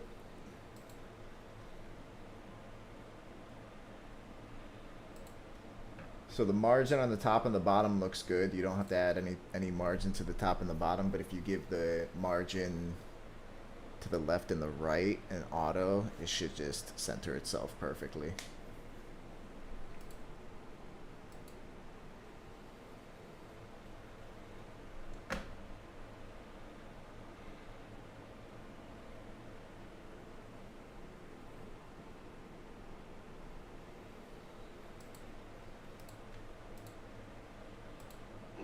You there, Parker? Yeah, sorry, I was reading the docs.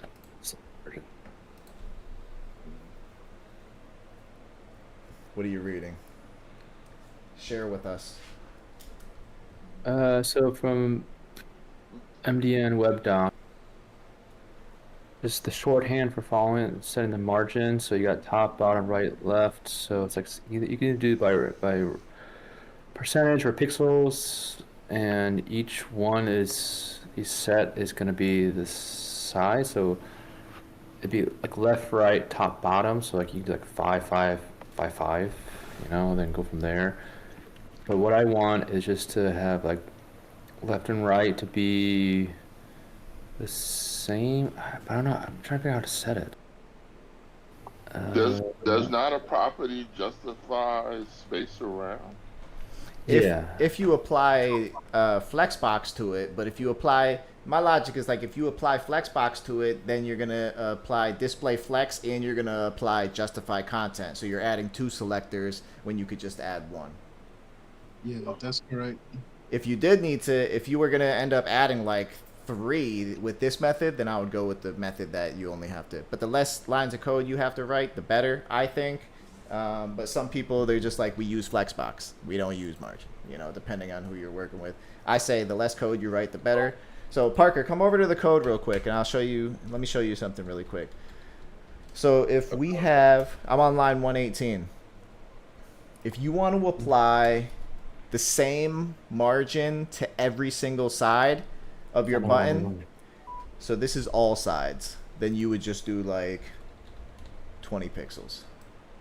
This will apply 20 pixels to all sides. If you want to do top, then bottom, or top and bottom, and right, left, then you would do like this. Let's just say you wanted to add 10 pixels to the top and bottom and 20 pixels to the left and right, then you would do like this. And then if you wanted to add styles to the top and bottom and left and right, then you would do margin, let's just say 5 pixels, 10 pixels, 25 pixels, 13 pixels. So you're going to use this one up here when you want to apply the same margin to every side. You're going to use this one when you want to apply the margin, a different margin to the top and bottom than you apply to the left and the right. But the right and the left are going to have the same size margin, and the top and the bottom are going to have the same size margin. And then you're going to use this method if you're using different size margins for all the sides. I don't really use this one too much. There's one more. There's more methods, but I mean, this is... There's one more where you could add the top and bottom and then just have the middle one be both sides. Go ahead. Okay. There you go. So you want to add 10 pixels to the top and bottom and 20 pixels to the left and the right.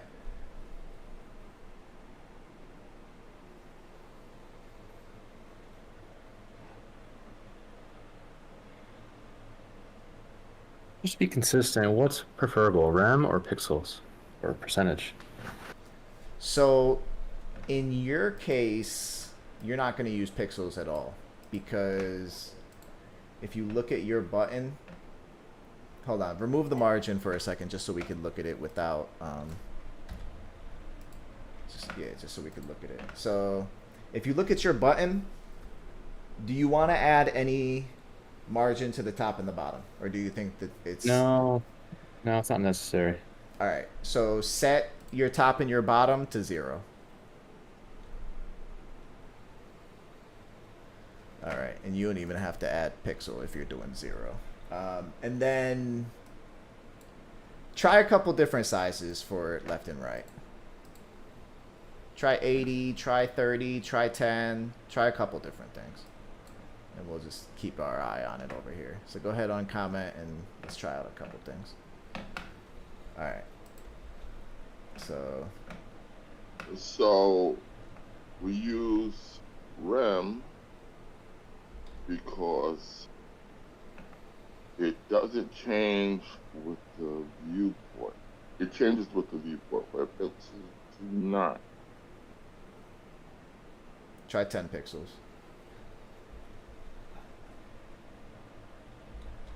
So how do you get it? Yeah, we hear you, but that's something else. I want to make sure we're focused on this so Parker could learn. All right, so what are you going to set the pixels to, Parker? If you set it to 10, it's not far enough. If you set it to 80, it's too far. How do you get perfectly in the middle? Auto? Auto, perfect. Give that a shot. Didn't work. Good job. No, it's not working. Why is it not working? Let's see. The margin 0 auto has a bit of a caveat. It only works in specific situations. There are like 4 requirements. The element itself needs to have a width.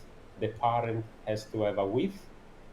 And the element you want to center, it has to be of display block or table. And this one, I think it's in line block. Yes, yeah, that's correct. So a button is, yep. Yeah, we're gonna have to add a display to the button. So in this case, I would say that using Flexbox or using this method is preference. We can try to display block first and see what's gonna happen. Yeah, go ahead. Go ahead. Feel free to add display block. We'll save it again. We'll see what happens. And then you could even try out display flex with justify content, so you could try that out as well if you'd like.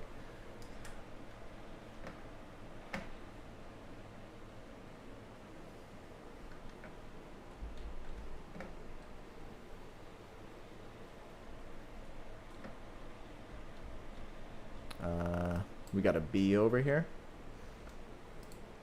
Display B.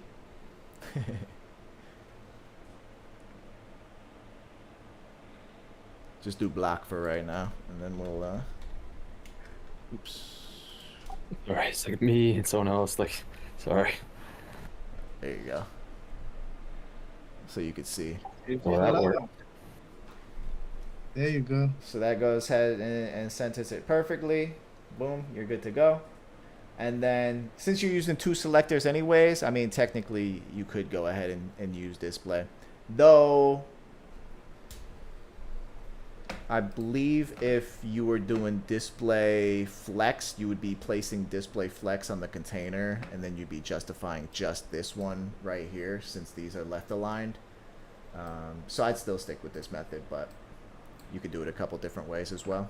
And then Angel, I think you were saying there's another way to do margin. If you want to go ahead and share that before we move on. And James, you were saying something about rem. If you want to go ahead and share that before we move on. I just want to make sure Parker got this. I'm good now, thank you. Yep.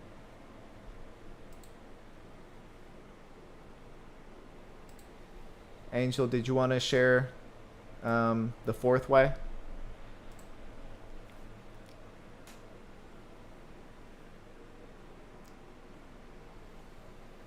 You're muted. I don't know if you're trying to talk, but.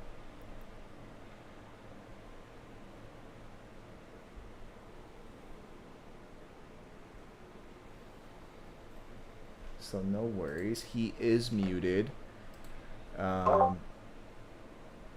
So basically what he was saying was I said if all margins are going to be set to the same thing, you could just use one. If you want to do top and bottom and then right and left, you could do it with this. And then if top, bottom, right, and left were all different sizes, you got top, right, bottom, left. Angel went ahead and did this. I believe this is top, bottom, and then left and right. But I could be wrong. Yeah, top, sides, bottom. Yeah. Cool. And then James, did you want to share something before we move on? We'll go ahead and add the hover effect after this, and then we'll move to the MVC stuff. We'll start picking apart this JavaScript file because it's getting a little big.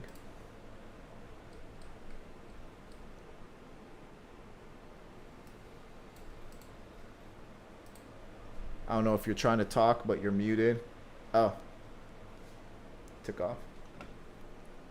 Cool. All right. Well, then we will keep it pushing. Does anyone have any questions before we move on? Let's just take a look at this before we move on. What would Larry do? I'm just curious because you work in the field currently. Larry, what would you do? I would listen to my kid playing in the other room. That's what I'm sorry, I got distracted. What's happening? Oh, like in terms of like centering and, you know, the margin versus doing a flex box and whatnot, like. Oh, okay. What would your approach have been? Well, let's see. Traditionally, margin auto is pretty good, but then since Flexbox, that's kind of like the go-to.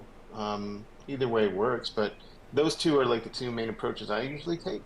But again, I don't spend a ton of time writing CSS.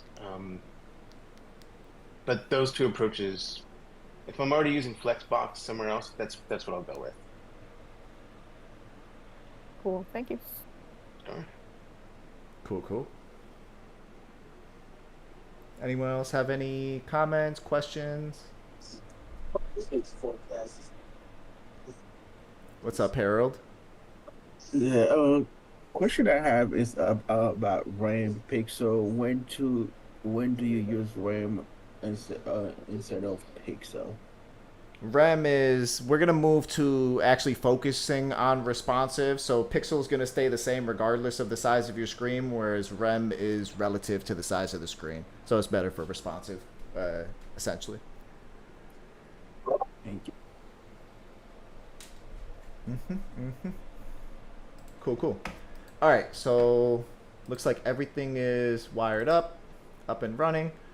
So let's go ahead and add the hover to these cards. So basically, actually, let me go ahead and do a push so we can start fresh. I believe we have been working on the volunteer search branch, so I'll just go ahead and push directly to that for now, even though I don't want to. Style, volunteer, home. Okay. So get checkout. We'll create a new branch called hover, card hover. All right, cool. So what we want to do now is when we hover over this card, and don't mind the stretched out, we're gonna get to like tablet and all that stuff. But you can see when we hover over the card, you can see where the card ends. When this cursor turns into a pointer finger, we want the image to become a little darker, just so we know where we're clicking, like when we've gotten over it, just to communicate that a little bit better to the user. And then also exactly what card is being clicked. So there's a few different ways to do this, but I want a couple people to explore it in CSS, and I want a couple people to explore it in JavaScript. So feel free to check that out. Do a quick Google search. Whoever finds it first, go ahead and share. Or if you already have something on mind, feel free to share that now. I was looking at a couple different approaches earlier. I like one in particular, but there's a couple different ways to do it. Isn't CSS like :hover? Isn't there a class? Is that a class? Yes, yes. So that would be our CSS method. And so if we're looking at our volunteer card. I'm seeing an on mouse over event. Yep. So volunteer card. When we hover over our volunteer card, how are we going to change the image? That's the question.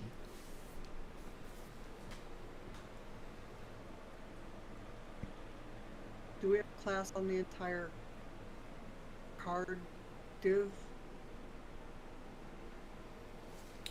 Do we have a class on the entire card?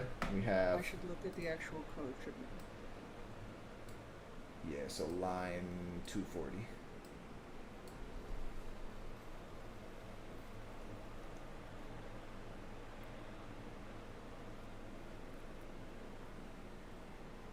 In the CSS, it's line 158, just to make it easy. Oh, yeah.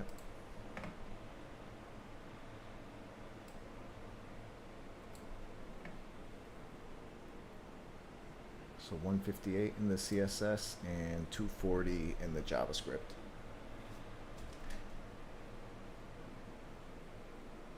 Would you break it out into its own thing though? Because that's what when I Googled, it was like a separate, dot volunteer card, :hover, and then you style. Is that best practice, or can you all do it all in one thing? So you're saying that we're not going to do it inside the volunteer card. We're going to create a separate selector here? Yeah. Yeah, because we're going to want to put it on multiple places, aren't we? We're only going to want to apply it to the card that we're hovering over. But when we get to be making other pages, are we going to want to apply it elsewhere? This particular hover effect? Yeah, we're going to want, like, I'm thinking theme throughout the entire app. Aren't we going to want to use the same theme throughout the app? Therefore, aren't we going to want to reuse the same hover effect throughout the app? You still can, because you would have named, or you would have classed that element differently. Mm-hmm. Yeah, I mean, if the cards are similar enough, or if we wanted to apply that same style to another class in a different feature, yeah, we could do that. Which is why I'm saying we want it separate instead of putting it inside the volunteer card. Well, we want it separate. Suggesting it.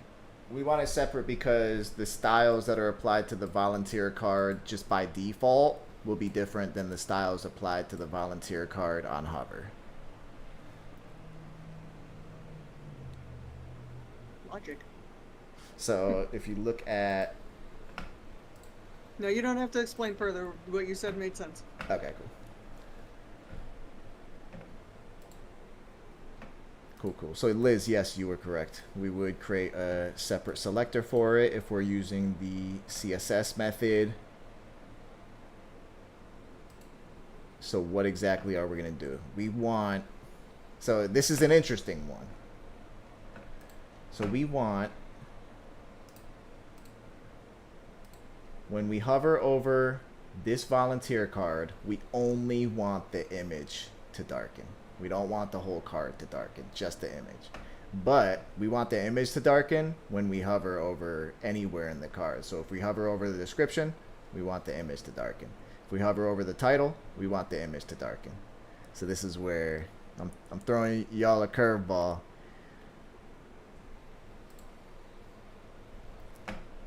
So you're right that we need to separate it. Volunteer card. So Does this CSS have a closest property? Oh, I have a question.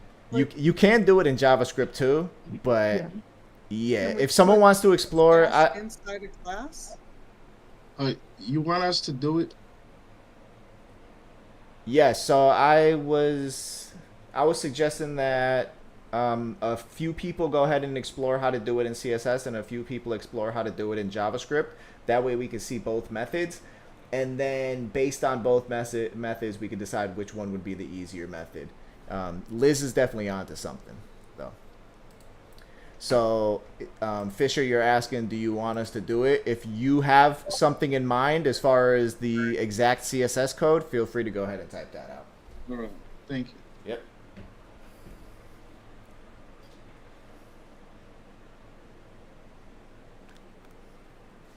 And then since Liz, Jan, and Fisher have been mostly talking about the CSS method, then I would say Harold, Javier, Larry, Parker, Ricky, if y'all want to give it a shot on how you would do something like this in JavaScript, that's totally fine.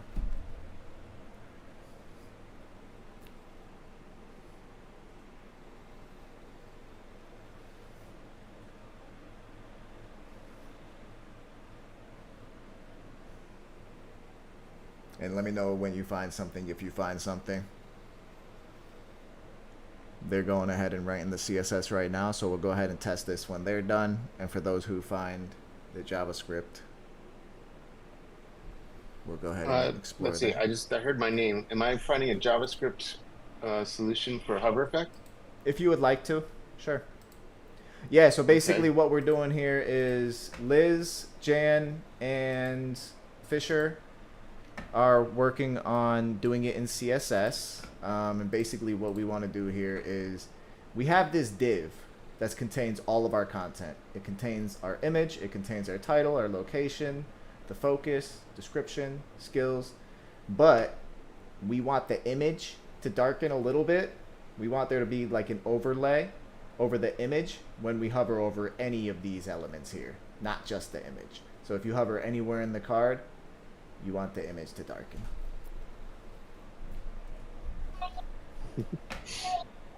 Oh God, buddy, 1 sec.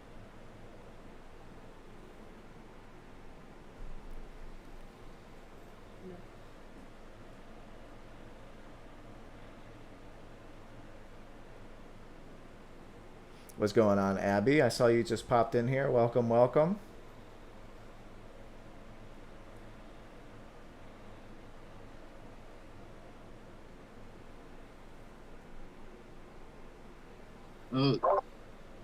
Someone is writing over my code. Who's writing over his code? Not over, underneath. I just wanted to see what VS Code options there were. Cool, cool. So we got... You can keep going.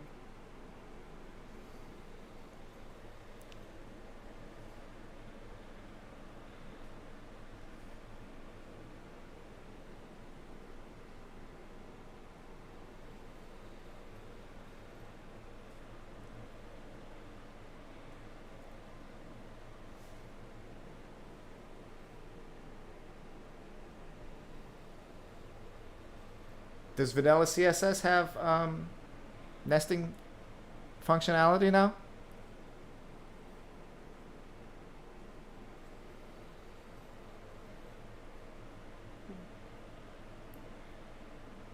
Maybe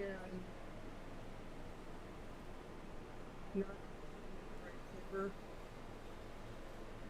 CSS does have nesting functionality, but I don't know what you can. flavor what flavor of anything. Posted something you're in the using. chat for JavaScript. I don't know if that's right or not. Let's see. I use Chat GPT. Image add event message. Silver image style filter brightness. That'll work. ID hover image. Yeah, that should work. Looking good, looking good. All right, so Javier, if you want to go ahead and give that a shot in the main.js. So it looks like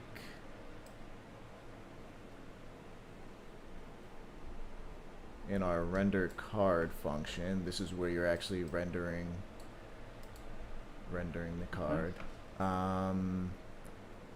Though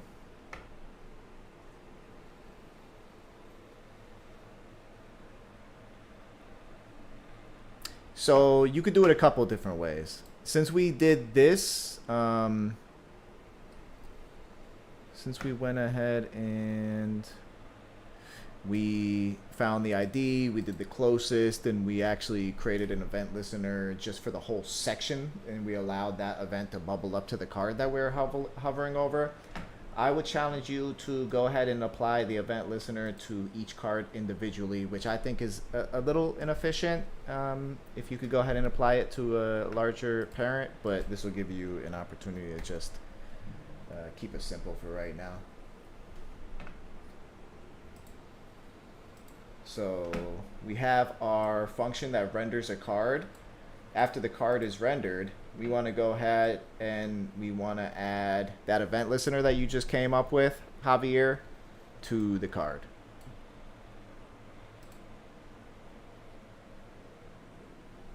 So you could go ahead, line 254, give that a shot, and then we'll go ahead and troubleshoot it.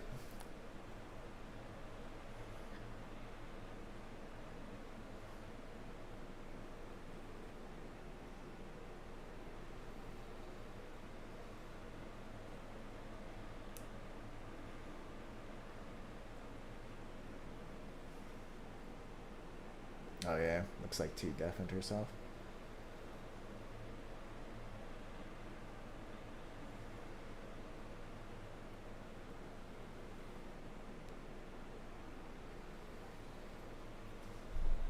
All right, let's see how the CSS is coming.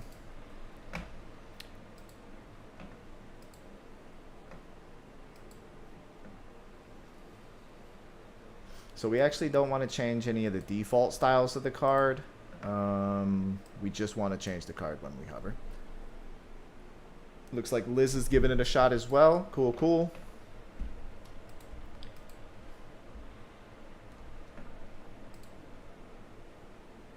And then this is Javier, right? Cool.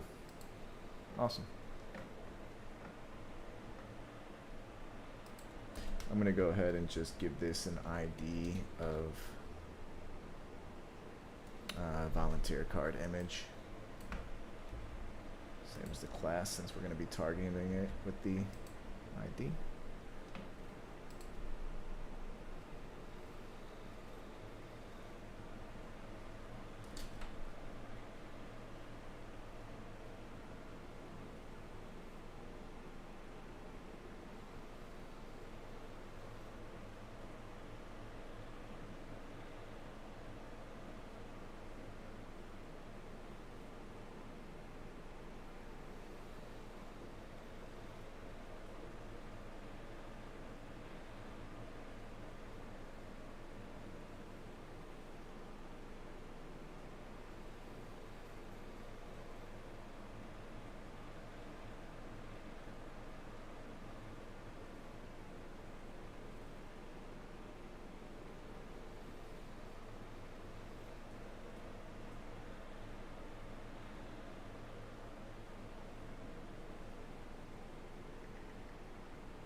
Nice, nice.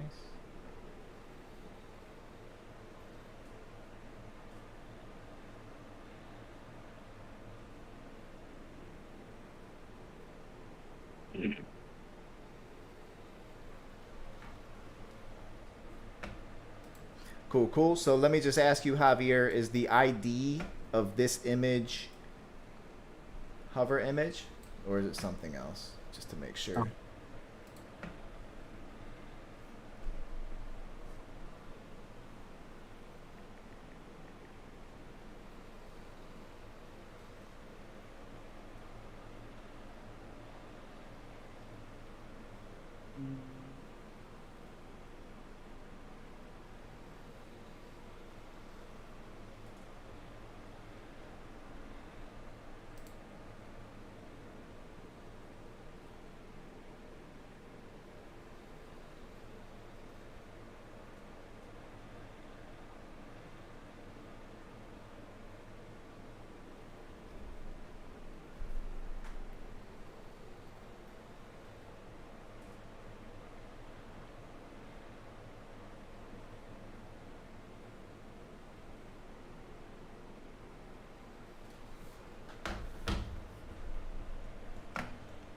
Okay.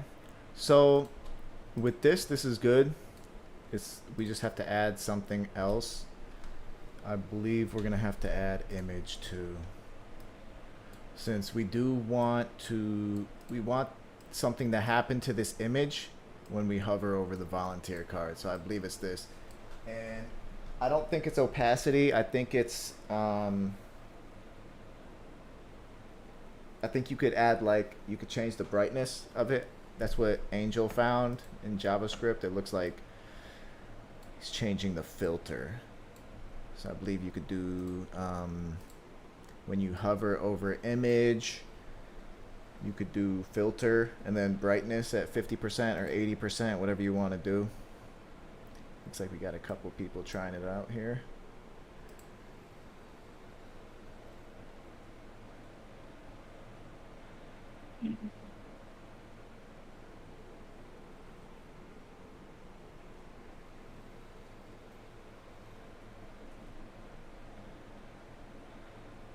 And then I wonder, I don't know, with the filter, I think you might be onto something with this transition here. We might need to add a transition to volunteer card. So yeah, transition is just to like kind of delay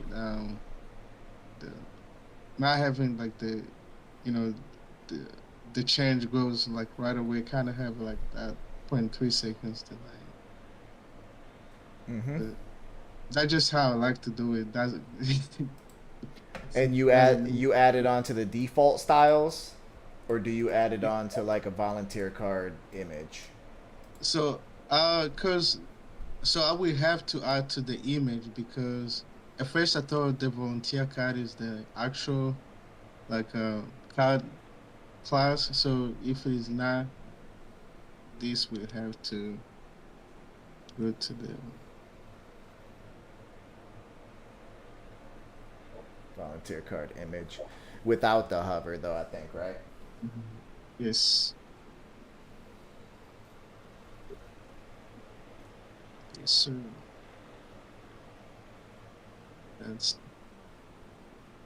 That's how I would do it, but I didn't know about the filter. Okay. And then yeah, so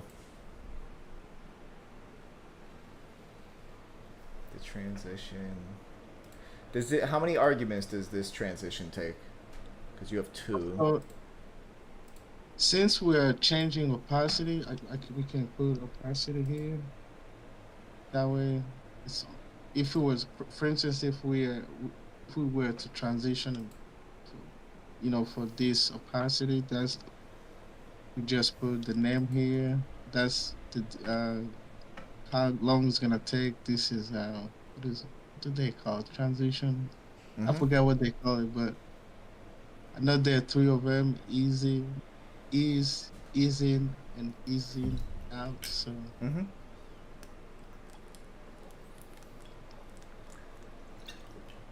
Cool. Looks like y'all are doing good.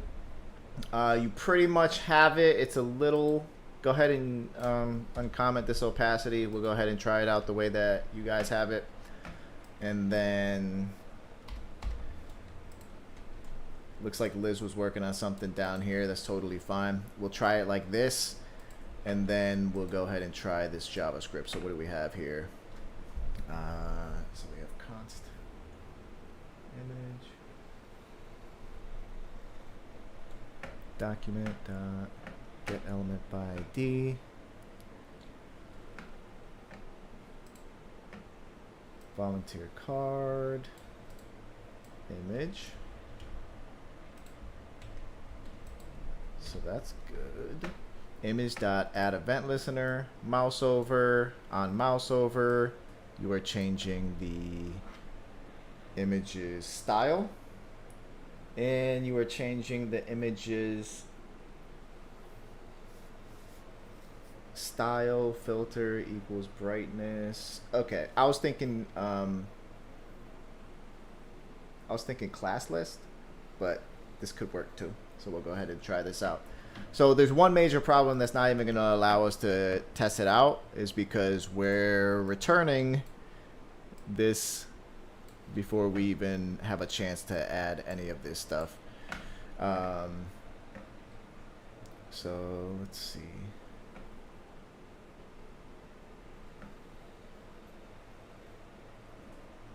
So we'll go ahead and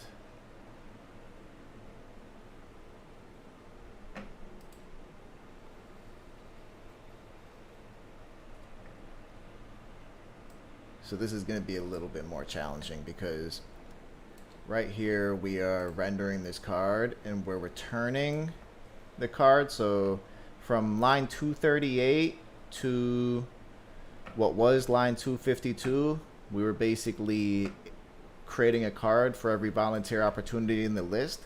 So on line 211 to 213, that's where we were rendering our cards. And then from line 211 to 213, we're inserting all of our cards right there. Then we take the markup that was inserted there and we put it into our inner HTML in the main section. And so now, after this line of code, 218 is where these cards exist. These cards don't exist in the HTML until this function returns every single time. So when we iterate over the volunteer list, for each volunteer opportunity that exists in the list, we render a card, we return that rendered card, and then we insert all the rendered cards right here. So if you come back and look at our site, you can see these are all of our rendered cards. And so we're not going to be able to add the event listeners to those cards in this render card function because they're not rendered to the DOM yet. They're just, you're not going to be able to access them. They're not there yet. And so if you did want to add these here, if you did want to add them to the DOM, you would have to add them inside this function, the render volunteer list function, after the markup, somewhere down here. So you'd have to grab for each one of the children inside search results. So we'd basically target the search results div and we return its children. We'd get an array of its children. And then for each one of its children, we would add an event listener to it. Now you can see that this explanation is just way more complicated than CSS. So I want to applaud you, Angel, or Javier, right, for giving that a shot. But I would say The CSS is the CSS a lot is faster. it's much simpler. It's much simpler. So it's possible, and I wanted you to explore it a little bit just so you could see. But yeah, I would say the CSS is definitely much more simple. I completely agree with the CSS, but one other solution that you could do is move that code, the JavaScript. Not that I would do that, but you could go ahead and bring that code above the return statement and then bind it to the load event, and then have the callback for the load event execute the code that was below the return statement. So that way it would only run once the document was loaded. So you're saying take this return and just like create a variable here instead, like markup, something of this nature. No, the document.load wouldn't work because it's loaded already. But there's a document, I forget the event, but when the document is modified, is a document modified? You could bind to that event. It's overkill, but it would work. Yeah. And you're saying attach these listeners on that event, essentially, right? Well, you would wrap that within the callback attached to the. I'm going to check what event that is. Yeah, I'll look at it too. Modified JavaScript, but yes, that's what I'm saying.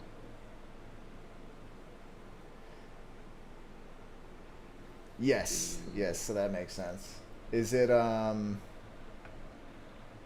The mutation observer. So Mutation you'd observer, bind yeah. to, where is it? Yeah. You would, where is it?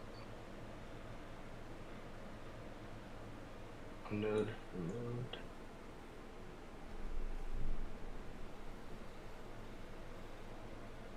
Yeah, so that would react even to small changes in the DOM. Right. Way overkill, and it would kill performance, but it's doable. Yes. Yeah. So there are multiple ways to do it in JavaScript, but just based on the CSS, this looks a lot cleaner, a lot simpler, and probably the way most people are going ahead with that. So, but you're right with this. So if you did want to do, you could use mouse over and mouse out, or mouse enter, I believe. I've done this before, and I used mouse enter. I can't remember exactly why I used mouse enter. I think it had to do something with the bubbling of events, and it only triggered when I moved into the div and out of the div, whereas the other one was a mouse over and mouse out was affected when I hovered over the children as well. So yeah, it's definitely, you're onto the right track with this. The way that you did it, where you're targeting the volunteer card, and then you're adding the event listener, and then you're changing the brightness based on when you hover over. This all looks good. So good job. But it does end up becoming overkill.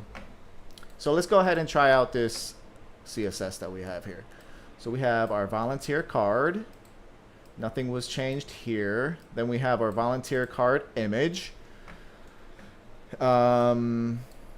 So the opacity is actually what we're changing. I had something else in mind, but we'll go ahead and try this and see how this works. So you're decreasing the opacity of the image, and then you have volunteer card image hover. Okay, so let's go ahead and try it out and see what happens.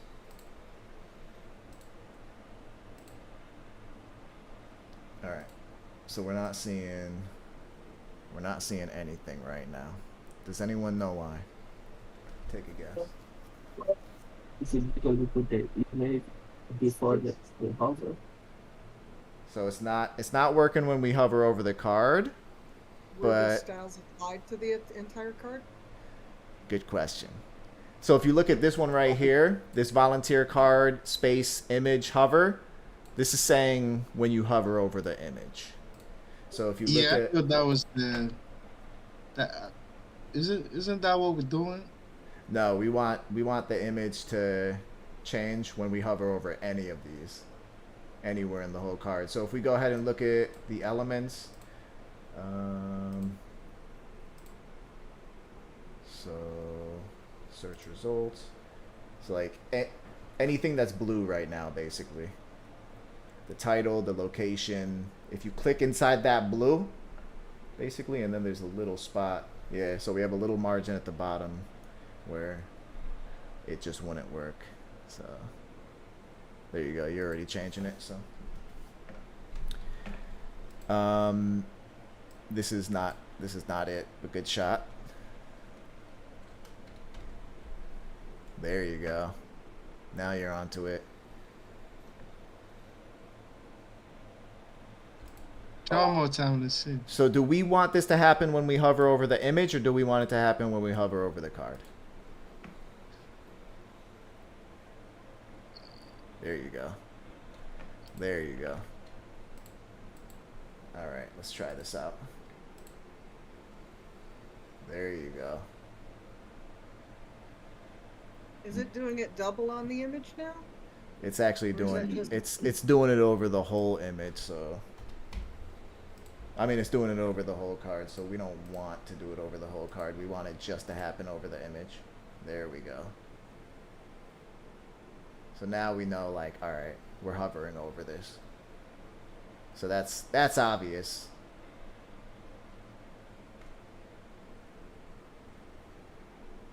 Cool.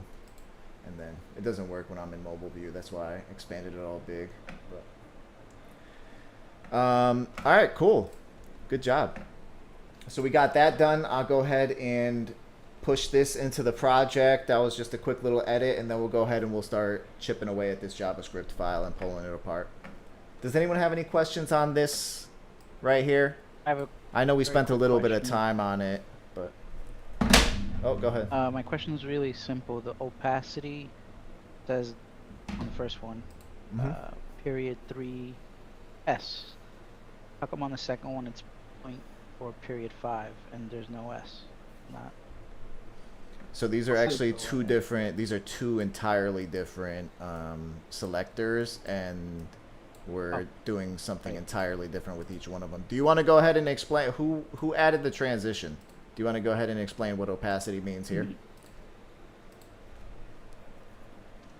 Yeah. So on the transition, the 0.3 second is that's 0.3 seconds.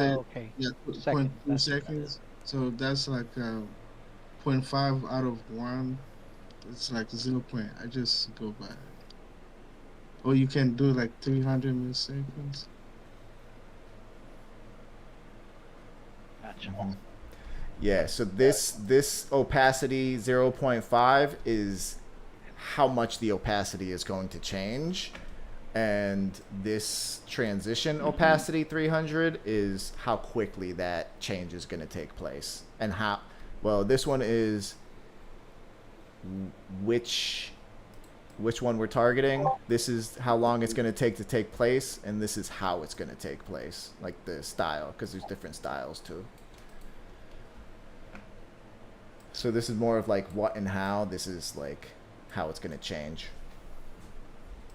Exactly. Cool. All right, so let's check out the status here. I think I'm on. Yes. All right, so I did create a new branch for this. So how do I stage these changes?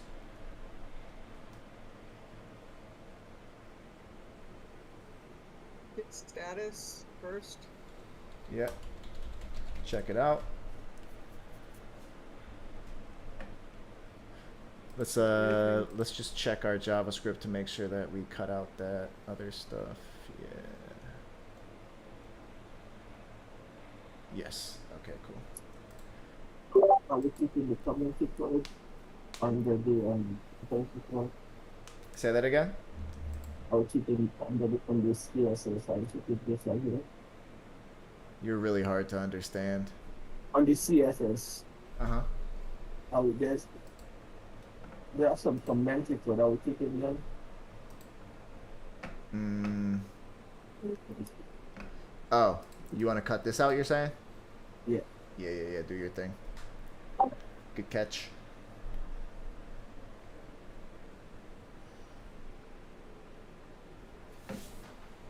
Nice. Cool. All right, how do I stage the changes now? We did get status. We see that there's two files that changed. We're going to go ahead and we're going to stage both of these, and we're going to commit both of them.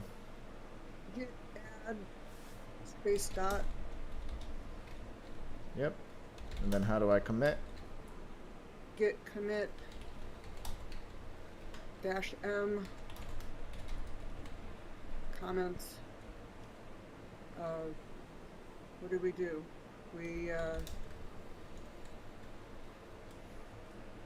added the hover. We added. What else did we add? That's it for this one. We did do some stuff earlier, but I went ahead and pushed that already too. And then Okay, and then we push it.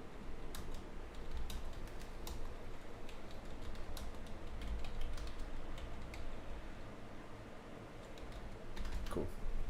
All right, so I'll go ahead and approve that, and then we will get this show on the road.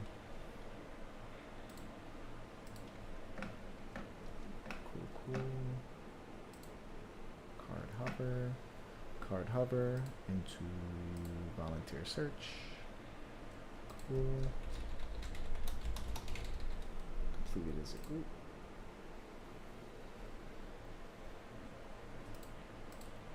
All right, so did anyone have a chance to take a look at that code that I shared? The notes app that I shared, the MVC model.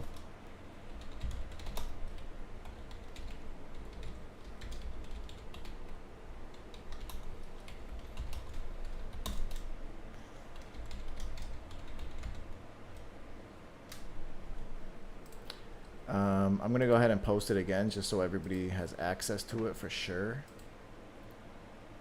I do want everyone to take a look at it. You said that had two different ways. One of them was functions and one of them was classes.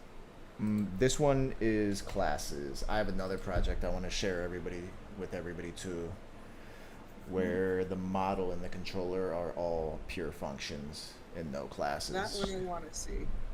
Yeah, I'll share that one. I'll share that one tomorrow. We'll go ahead and just because that one's going to take a little bit of time to go over and explain, and we only have about 20 minutes left. So,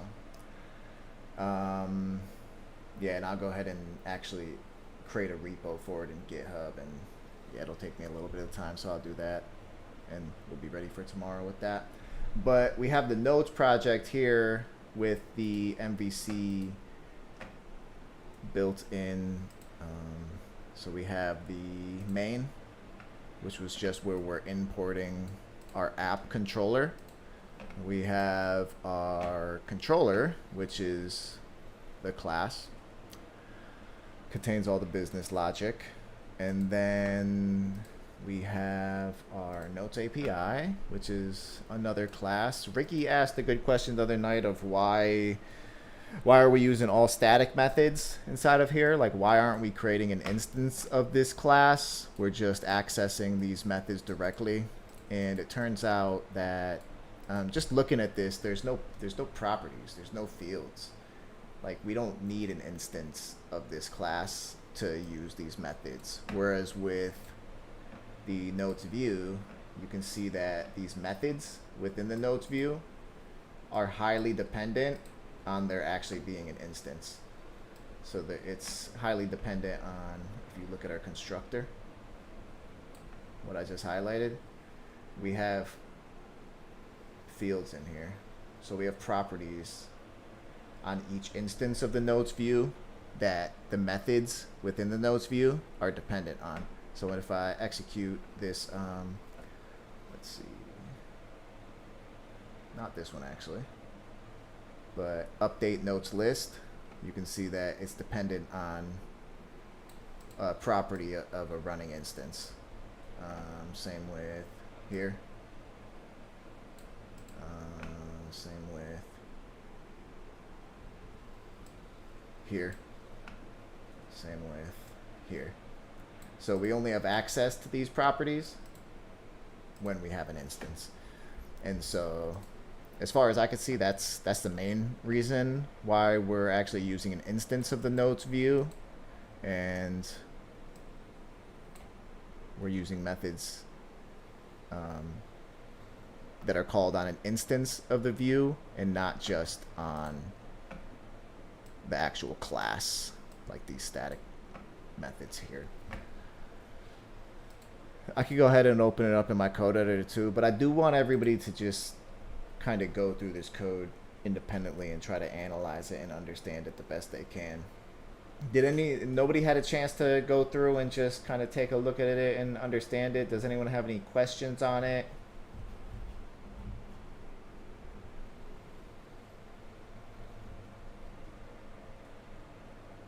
All right, well, I say we do have a few minutes. If you guys want, we can go ahead and start pulling apart this JavaScript. I mean, this JavaScript file has become pretty large. Half of the file is just this mock data that we have, so we could definitely do something with that there. We already started breaking up the JavaScript into different categories like home, volunteer list page, volunteer details page, and then we have like some core stuff here. So we can start breaking it out now if you would like, or at least start discussing it and thinking about how we're going to proceed with this. So all right, so we want to take this data out of here, right? Like we want our main.js file to be as clean as it could possibly be, and we want to modularize our JavaScript, so we don't want everything to be in one file. We want very specific functionality or purpose to be in one file. We don't want like more than one thing happening in a file. So does anyone have any thoughts on what we do with this data? Based on the conversation we had the other night on model view controller, and the controller responsible for any communication between the model and the view responsible for any DOM changes and event handlers and listeners, and the model being responsible for like getting and setting data essentially, what part of the model view controller would be responsible for this data? We'll just start there.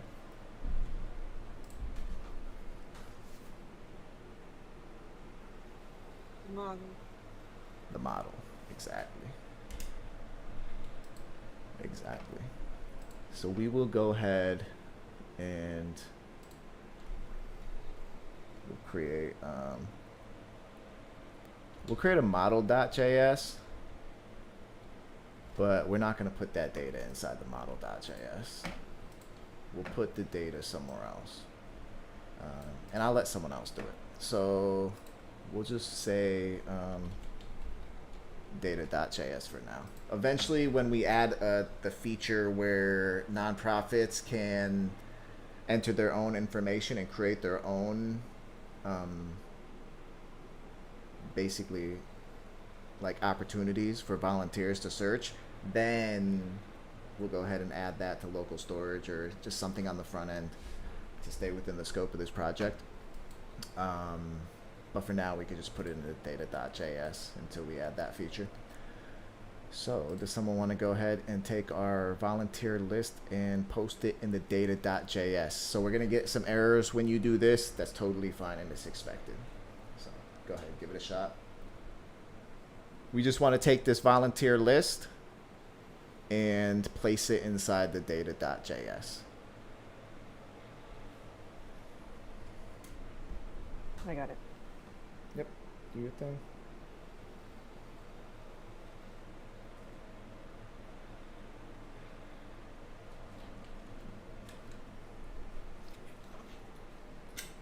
Nice. Feels so much better already.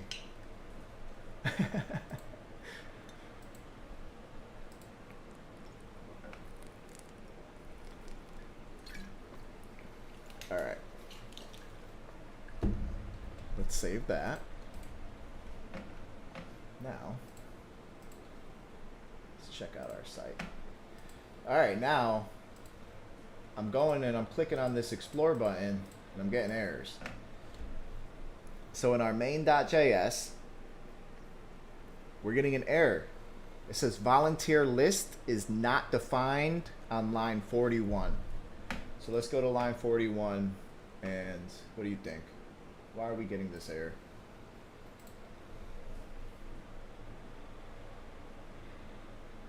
We have to import our data. Yes, we don't have access to the volunteer list anymore because it doesn't exist within this file. So we have to say, hey JavaScript, we want you to use the data from this file over here. And now our data is in data.js. We need the data in main.js. So we need to export the data from data.js and import it into main.js for now. So feel free to give that a shot.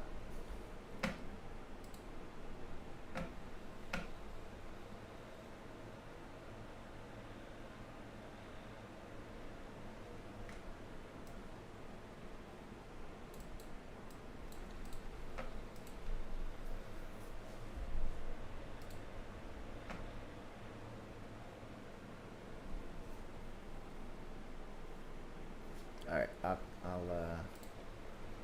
let's see. Warren, what's up? What's up? Let's see. Warren, not much, not much. How you doing? Good, man. I'm just making my way. I'm actually about to start CSS a little bit here, but I love coming to see everyone just kind of do the work. It's a real inspiration. Awesome, that's good to hear. I was just going to tell you to import the data into the main.js file. Are you in the code editor? I am not, Nah, but it's okay. I haven't touched JavaScript at all. I was just wondering if I was going to do anything HTML. That's what. Oh, we're literally doing a lot of HTML and CSS almost the whole time today. I know. All right, so if you're wondering how do I import a class, or how do I import a variable, or how do I import a function from another file into one file, just do a quick Google search and let me know who finds it first. Let me know what you find. We're gonna use the what is it called, the export default, whatever. Exactly. Exactly. You want to export. So export default. When do you use export default, and when do you use just export? Feel free to Google that one there if you would like, and whoever finds the answer to that, go ahead and just shout it out. Until then, feel free to do export default if you would like. So export default is on the is for like the main like JS file, probably, right? Like the parent Not file. not quite. Not quite. Okay, I'm just guessing now. Yeah, no, I can tell. Module.exports. Wow, I haven't seen that in a while. Volunteer list.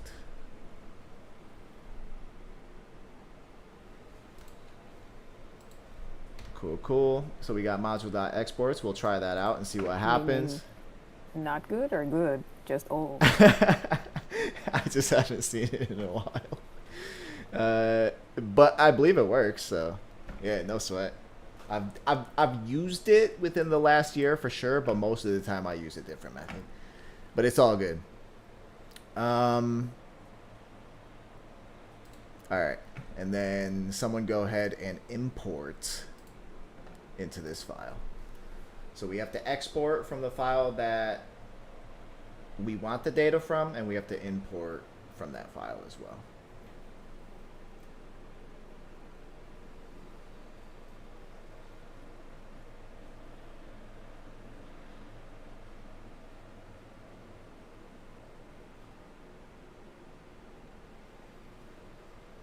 And if you're like, all right, he's saying I have to import, but I don't know how to import, feel free to just do a quick Google search. That's how you're going to find 99% of your answers. Like, when you're building stuff, 99% of the answers are going to come from just Google searches, ChatGPT, or Stack Overflow. So, I mean, you could always guess. There's definitely days where I spent time just like modifying the code in 1,000 different ways just to understand how it works in all different ways. But it just always saved me so much time to just do a quick search and just see how it's done. You don't know until you know, you know? Cool. Javier is giving it a shot. Good job.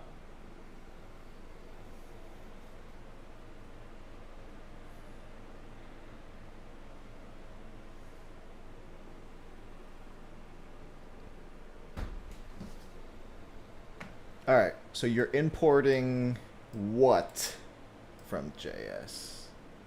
From data.js. So you're going to have to do import, and then what you're importing, then the from keyword, and then the file.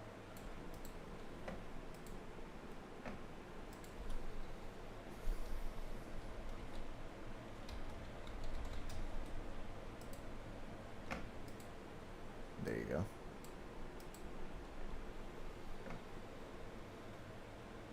And then this should actually be a string.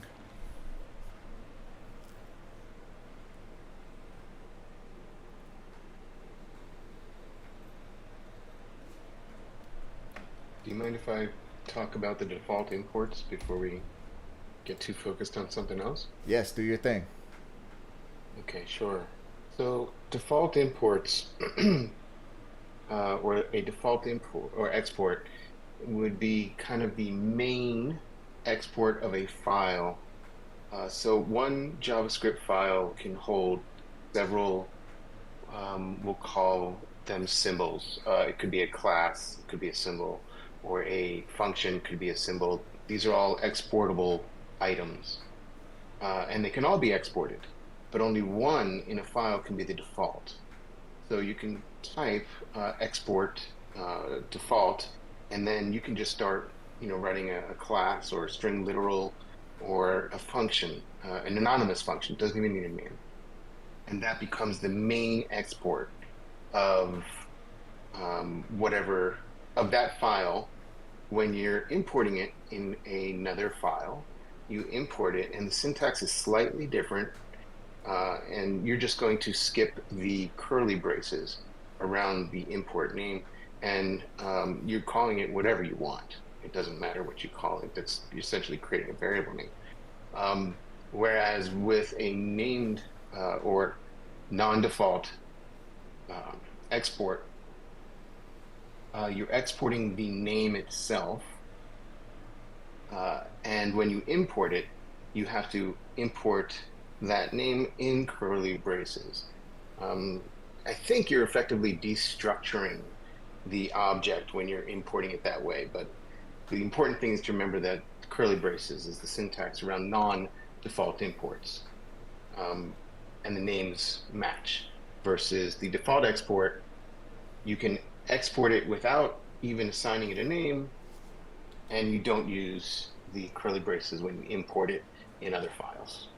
I hope that was clear. That was very clear. Yes. So I see someone added default. Basically what Larry's saying here is if it is a default, you don't need that to be a string. You'd be able to just import it like this with no curly braces. That's if you're exporting a default. So if we go back and look at data.js, this is module.exports. You're exporting volunteer list. So you're actually setting the exports object as this list. I believe you would wrap that in curly braces, and then you would just add. So let me see. We're not actually exporting a default. I'll go ahead and show you the syntax that he's talking about. So if we did export default volunteer list, then when we come over to our main, we could just call it volunteer list. We could call it vol. We could call it just list. You could literally call it whatever you want. If it's the default, I would still call it the same thing. I think that's easier. Though, instead of doing an export default down here, you could also do the export default up here if you wanted to. Export default. But if you want to export them just one by one, so let's say you have like a ton of objects that you're going to be exporting outside of this, or like other variables, other functions, and you want to import them in. If I export it without the default, then like he was saying, you're going to have to wrap it up in curly braces. So either way works. Since we're only thinking about using this data right here, default works, or just exporting it like this works as well. Either way is fine. But yeah, you were super clear, man. That was really great. Thank you. Sure, absolutely. Happy to help.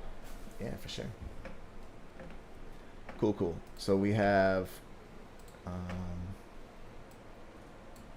exported. Typically, I export it as a const. And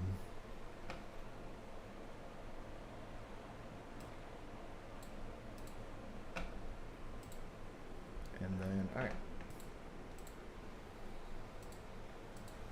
Cannot use import statement outside of a module. All right, so why are we getting this now? Why are we getting this error? Cannot. I want everyone to go ahead and type this into your Google. Give it a shot. I'm going to give everybody a hint.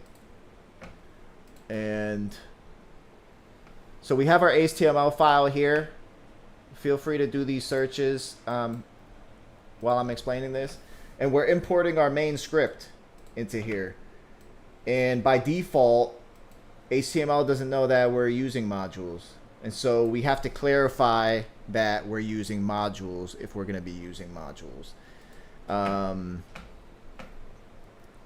There is another way to do this. Like if we weren't going to use the module system, I believe I've done this before too, like a long time ago, where I wouldn't import the data. So let's like comment this out and comment, just like get rid of this export. And if we wanted to, we could just come over to the HTML and just say like script source and import data.js. I believe as long as you load data.js before main.js, then main.js will have access to data.js. Let's check that. Yeah. So whatever one is loaded first, the one below will have access to it. So if we go ahead and we put like data underneath here, what do you guys think is going to happen if we put data underneath main?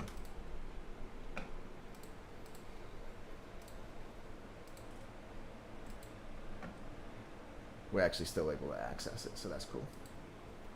So it doesn't matter what order you loaded in. Though I've had issues with loading it in an incorrect order previously, but yeah. So you could load it like this, just by adding the JavaScript, just each file independently. But we want to use modules because it's going to be a lot easier. And let's just say we end up with like 100 JavaScript files in like a month from now. We don't want to have to add 100 JavaScript files to this HTML because it's going to start getting really cluttered and big. So let's go back to our data. We're going to export this the way that we were doing it before. And we're going to go ahead and uncomment this. And so how do we explicitly... This is going to be a more direct question. How do we explicitly tell HTML or HTML that we're going to be using modules?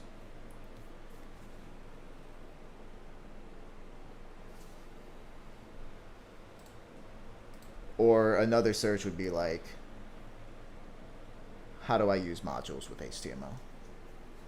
The script type module. Exactly. Others. Exactly. Perfect. Good job. Yes. So within the script, you're just going to add an attribute. Right now we have source.main. We want to add an attribute called type module. And then we should be good.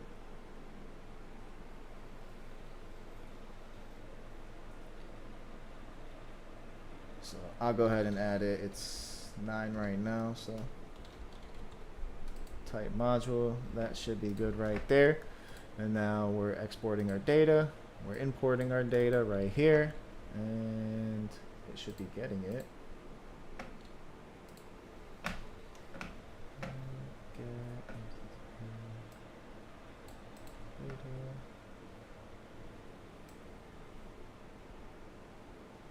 I am using live share, I believe.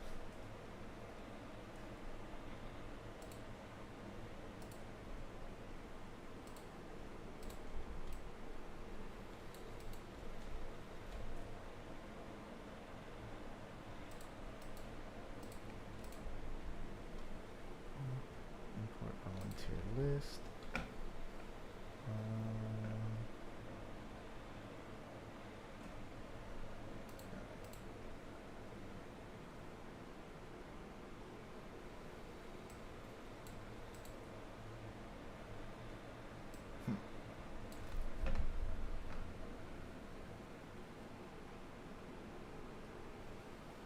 So not found. Alright, so why are we not able to find this data?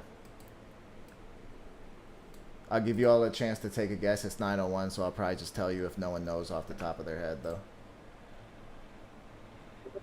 Is that because we forgot to put .js in there? Exactly. Yeah. So if we add JS, then we should be able to find it. And yes, there we go.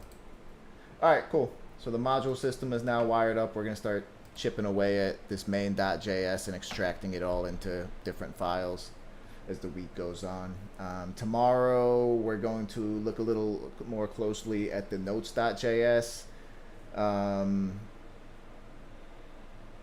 Looking at the model view controller with the classes. I'm also going to share another project with just like the model and the view built with just functions and the views built with classes, just so we can see it done in a couple different ways.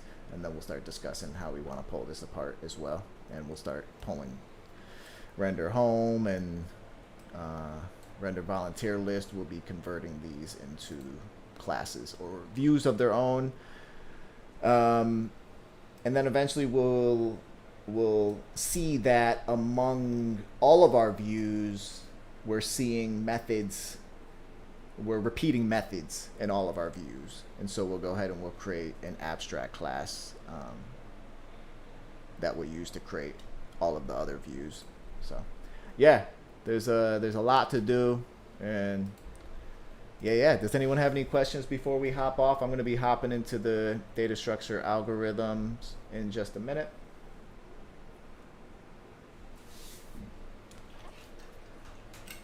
Anyone want to share anything? Questions, comments?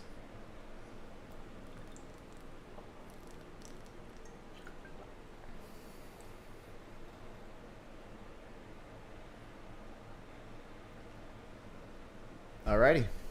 Cool. Then everybody have a good night. Feel free to reach out to me anytime. And for those who are joining the data structure algorithm, I will see you in a minute. For those who are not, I will see you tomorrow. Thanks, Jim. Yep, thank you. Have a good night. Good night.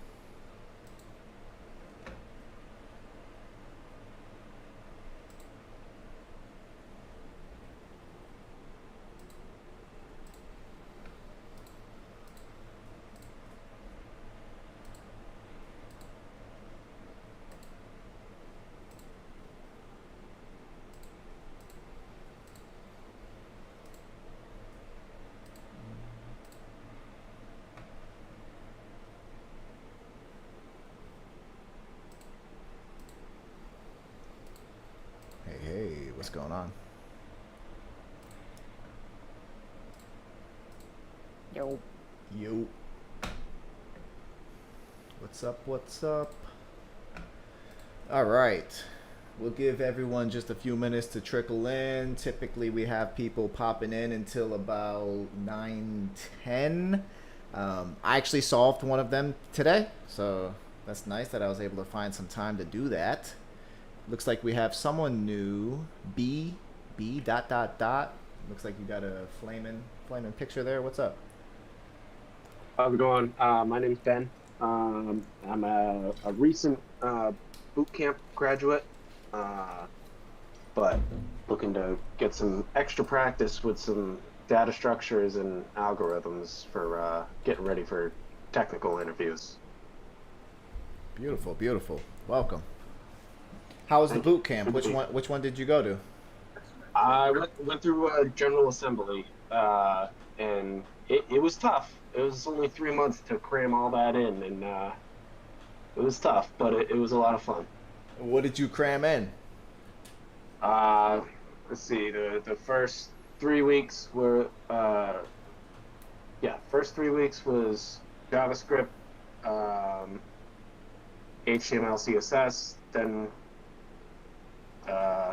second 3 weeks was MongoDB, Express, Node, and Mongoose, and then we moved on to React and the Mern stack, and then we did in the last unit we did Python, Django. Wow, that is a lot. It is a lot. It was. I feel like they should, personally, in a perfect world, they could either extend the whole curriculum 1 whole month to extend it out to give each unit 1 more week, or drop one of the units and focus more on a finite area. Yeah, yeah. It gives you a lot. It plants a lot of seeds. It seems like, but you never really have a chance to like master any one thing. Right. Yeah, and especially I feel like one area that was lacking was the focus on the algorithms. And because we had alumni come back and they had given us some coding challenges, like mock interview questions, and they I sat there for 15, 20 minutes just looking at the question like a deer in headlights. Yeah, yeah. I was like, it happens to us all. Yeah. yeah. I went through GA too. Oh, really? Yeah. Who was your instructor? Jeremy. I don't know. Jeremy Taubman. Who was your instructor? Michael Lackey. I think he made an appearance one time, kind of like helping out. So I think I definitely recognize the name. Yeah. That's cool. Yeah, but it is really intense, and yeah, the DSA modules are like independent, so it's kind of tough without like having live instruction. Yeah, for sure. So I saw one of my classmates had mentioned like the code and coffee, and I was like, oh, how do you get to that? And then I went through the meetup stuff, and I started going through all the groups. I was like, oh, this is perfect. Yeah, pretty excited. Awesome. Yeah, I remember my first contest I did. Man, I was just staring. The contests are 90 minutes long, and I was just staring at the easy problem for 90 minutes. Just like, how do I do this? I have no clue where to even start with it. That was the first contest I ever did, and then it was uphill since there, but they're tough. They're tough, especially in the beginning, you know? Yeah, they tell us all the time, like, oh yeah, use LeetCode, use Code Wars to prepare, and you look at those and you're like, okay, all right, and you look up the type of function you can use, and you write out like 25 lines of JavaScript, and then you look at the solution. Someone solved it in a one-line ternary statement, and you're just like, are you kidding me? Yeah, seriously. I'll be back in 1 minute, and then we'll get started.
All right, everybody, settle down. Not so much talking. Jeez, you're all talking way too much right now. I come back and it's just silent. Yeah, I told you, we need a leader. Like last time. No one talks.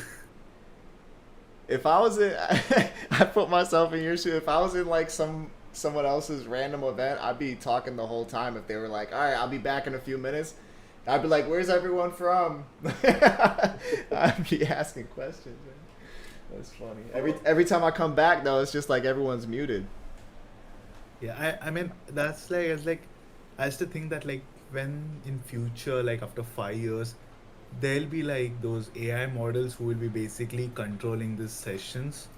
And I was like, I mean, AI would just do this the same thing, and still people are not going to talk. And like, I mean, I feel like people never learn. Humans never learn. Some things human never learn. They'll that introvert nature. I mean, it's not introvert, but it's more like you need someone to lead stuff. Yeah, yeah. Yeah, I see what you're saying too. Sometimes, like if I'm in a new environment and I'm like, what are we doing here? And then someone's like, oh, we're supposed to be doing this, and then they're like, come on, I'll show you. I'm just like, oh, okay. Like it just feels normal. I'm like, oh, okay, he knows or she knows. Yeah, once someone acts like they know, then yeah, they don't even have to know. They could just like pretend like they know. I'd be like, oh, okay. I guess they seem like they know what's going on. I'll just follow them. That's like me in half of these events. I have no clue what's going on. I just pretend like I know what's happening. That's right. Use the old mentality of fake it till you make it. Oh man. All right. So for those who are new, we post the problems of the day in the problems of the day channel. Pretty straightforward. We were doing an easy, a medium, and 2 hards. Today I started posting an easy, 2 mediums, and 1 hard. So yeah, we'll start with problem number 1. I'm going to go ahead and open up my code editor and get started. I could go ahead and share first. I have a solution. So let me just open up this one here. And I'll share my screen. And alright.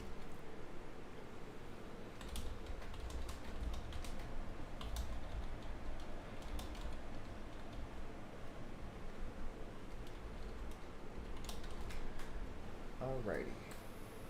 I solved this one in C. And it was pretty good. It was a good solution. Let me pull it up and I'll go through it. So basically what we have to do here is we want to invert a binary tree. So given the root of a binary tree, invert the tree and return its root. So if the root is 4 and the left node is 2, the right node is 7, we want the left node to become 7 and the right node to become 2. And then since you made the left node 7 and the right node 2, you could traverse to the left and do the same thing here. So you could see the 7 before has the 6 on the left and the 9 on the right, but afterwards it has the 9 on the left and the 6 on the right. And same with the 2, has the 1 on the left and the 3 on the right, and then later it has the 3 on the left and the 1 on the right. So basically you just want to swap the positions of each child for every node. So when I'm at the 4, I swap the left and the right, then I traverse to the 7, and I swap the 6 and the 9, and then I just continue traversing until I reach null, and then I return. So if you look at the code, we have created the tree node just so I had access to that. I also created the ability to print what the tree looks like just for clarity for myself, and I created a couple test cases, but the core code is right here. Basically, if the root is null, then I just return null and I return back.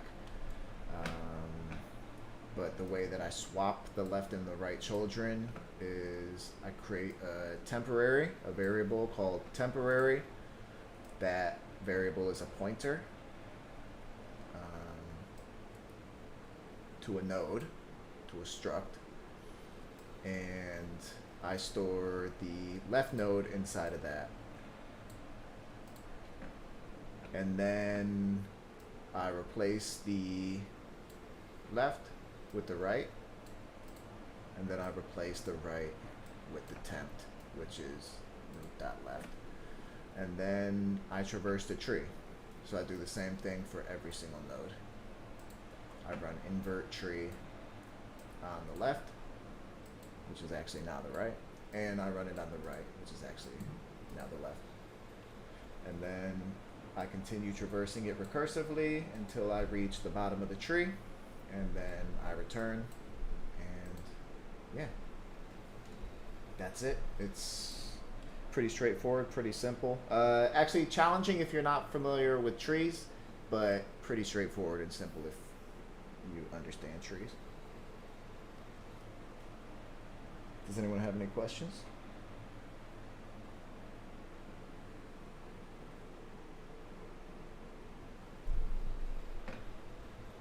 And it did pass with,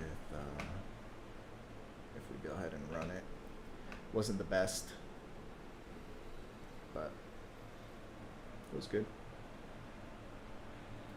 Did okay. Yeah, so that's that. That's the one I solved today. I didn't solve any other ones. Did anyone else solve the easy one and want to share that? I did it a bit differently.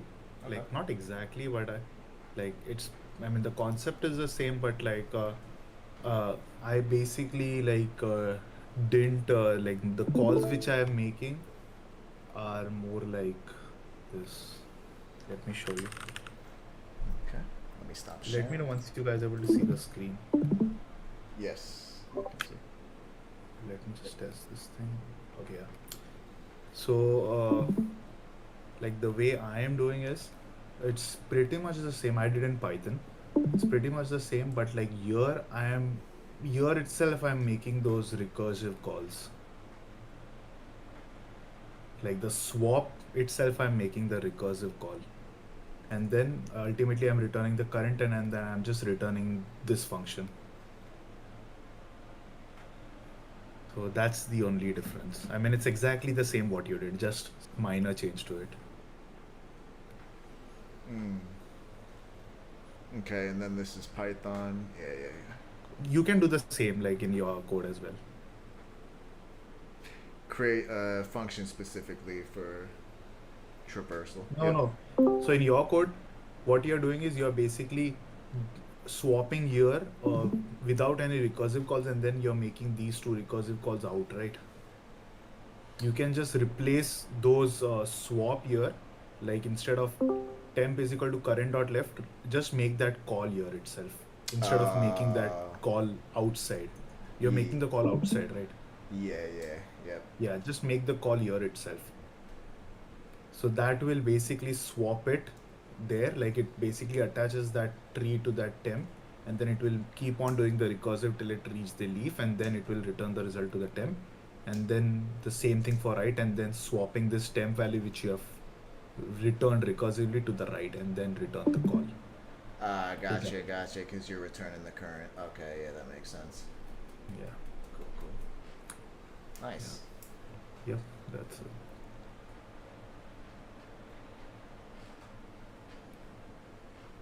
Cool. Did anyone else solve the easy one and want to share? I shared in C. Aditya shared in Python. Does anyone have a different language or a different solution? Same solution, but JavaScript. All right, let's check it out. What's up, Daniel? How's it going, man? Pretty good.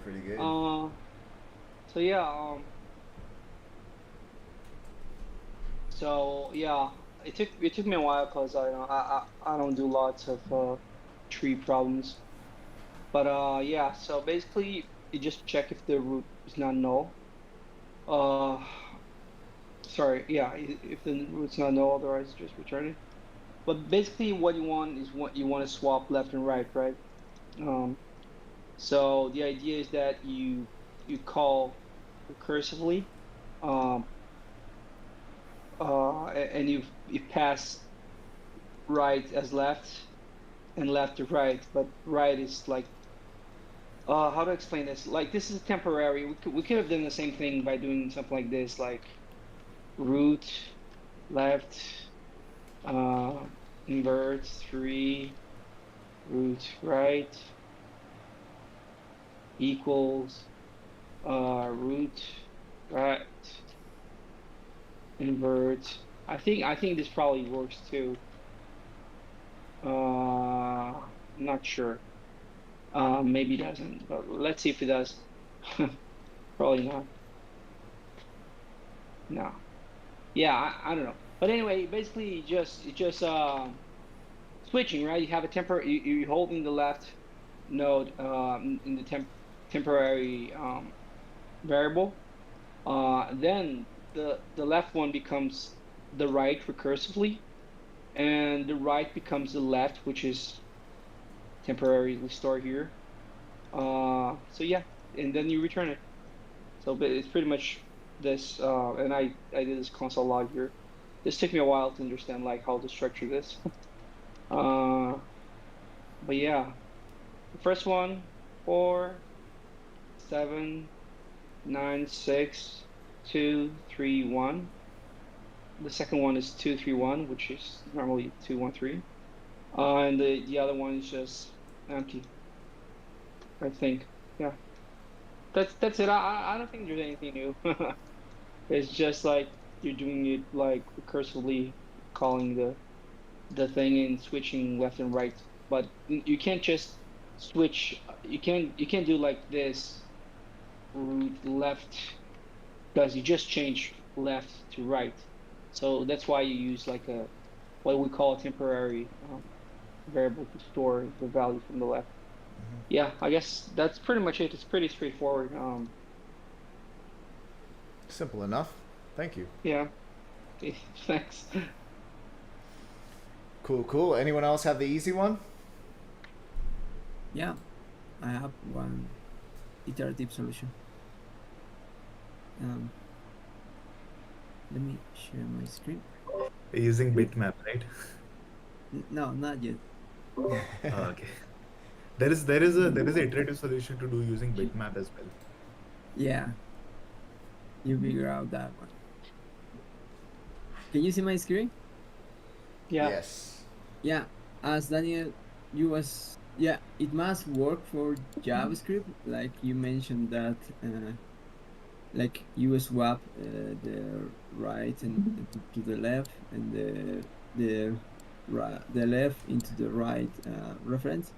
So for JavaScript, yeah, I don't know, but yeah, it must work with that syntax. But yeah, you can check that.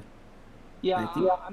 I've done it before with JavaScript, but not with this kind of structure. But I'm pretty sure you can change values inside array by inverting the order. Yeah. So I will explain my solution. So yeah, but yeah, I was just trying to say that I just do the same approach to switch the reference. So in my solution, I just start with this. This is called like a DFS. It's the first search with using a stack, and I'm just going to say the stack is going to be empty if we don't have a tree that's known or null, and if that is that's the case, we are going to have just one element in this stack. So once we have that stack filled with one or more values, more reference or more trees, just we are going to take the last one, and we are going to swap their childs or their reference in the child. So that means if we take like the first one that's going to be in the stack, we just switch 7 with 2.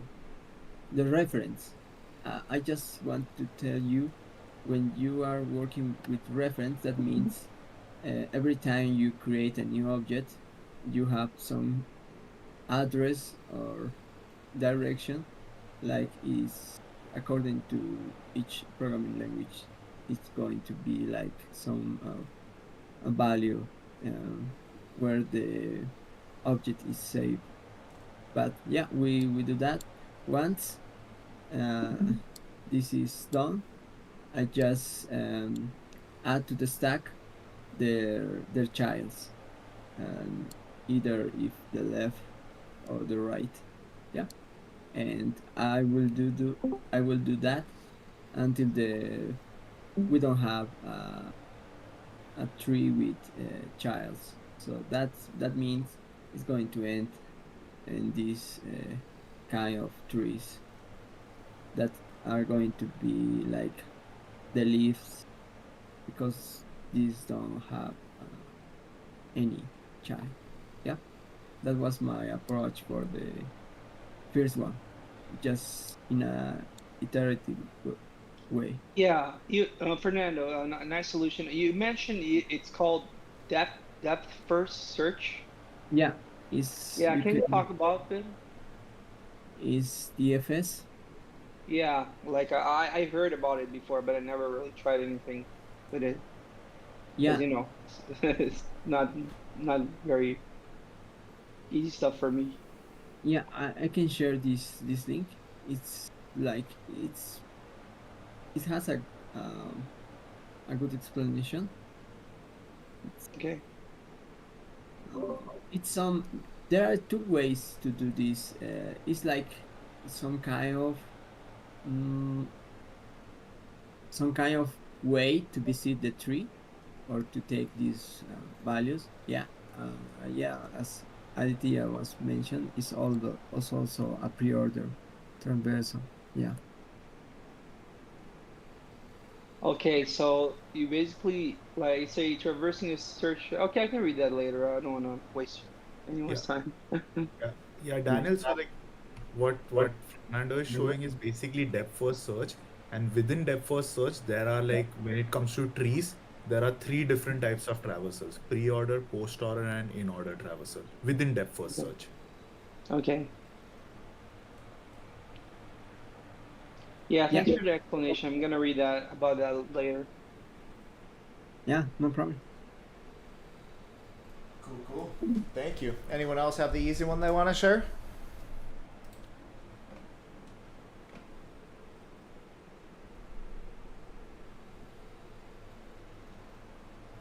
Alrighty. Did anyone solve a medium?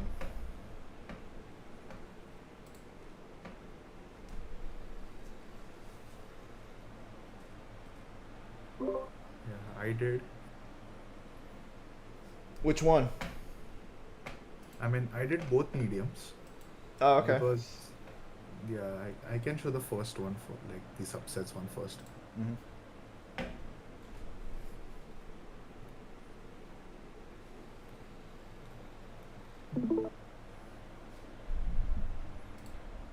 If you want to just talk about the problem real quick before the solution. Are you able to see it? Yes. I was just trying to see if there are different solutions as well, apart from what I did. So there's this bit mask one as well, which is basically a iterative solution. But yeah, so the way my approach is pretty simple. Actually, it's like pure backtracking. So what I'm doing is so you can see like going through every value. Like let's say first I go with 1, and then I am keep on adding the values like 1. Then as soon as I add 1, I'll basically call a backtrack to the next integer, which would be 2. So 1, as soon as I add 1, the backtrack is called and it will go back the call, and then it will append to the result. So initially I'm like, if there is nothing, I'm appending still the value. So because that is also a subset, like an empty set. So then I'm making the backtrack call through every index. Then I'm increasing my I plus 1. So initially was like accessing this 1, but then in the next backtrack call it will append 1, and then my index will be 2. Now I'll append the value, like actually it should like append like 1, then 1 2, then 1 2 3, and then you can see like this backtrack call, like as soon as it goes out of this call, let's say my call finishes this call, like this 3 won't be their part of this list, because like as soon as the all the like values are over, my like it's very difficult to visualize, but it's like if you understand this for loop, as soon as the for loop is over, there is nothing after this. So my call will return back to this original call, like when this call was made for the previous value. So that means the last value will be removed, like 3. Then again, like it's over. Then last value, then 1. Then it's basically every time you keep on appending, as soon as it ends the for loop, it will remove the last value and put the next value, basically. Like next value in the subset. So like when you talk about 1, 1, 2, 1, 2, 3, it will remove 3 and then it will, the next value will be 1, 2. Now 1, 2 is already there, so it will remove 2 as well. Now next value will be 1, and then what would be the next value, which is 1, 3, because 2, 1, 2 is already there. So now when I'm at 1, that is this. Now then, as per my for loop, it will append the value after 2, which is 3, and then it will be 1, 3, and then it will remove everything as per my backtracking, and then it will be an empty set, and then after 1 the next integer will be 2, so it will append 2 as the first integer, then it will go to 2, 3, and then 3. It's like it's going back and forth. It's like you could call it like a stack actually. If you consider an iterative approach, it's like a stack. You keep on adding, you keep on removing till the set becomes empty, then you keep on pushing, then you keep on popping like this. Mm-hmm. So it's actually, I should have drawn the diagram, then it's very easy to visualize, but without the diagram it's difficult to visualize this. You could, I think, go in solutions and like see some kind of diagram to understand like how it does. There should be like a flow chart, a tree diagram, which is very easy to understand. But yeah, it's a very classic question asked in like used this logic in a lot of other problems to finding subsets, all subsets. So yeah. Awesome, cool. Does anyone have any questions on that one?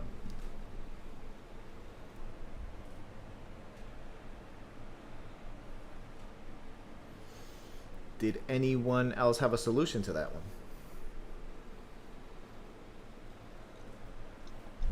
No.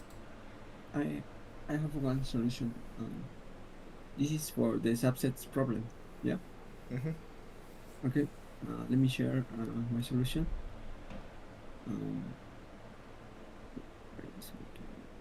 Solution.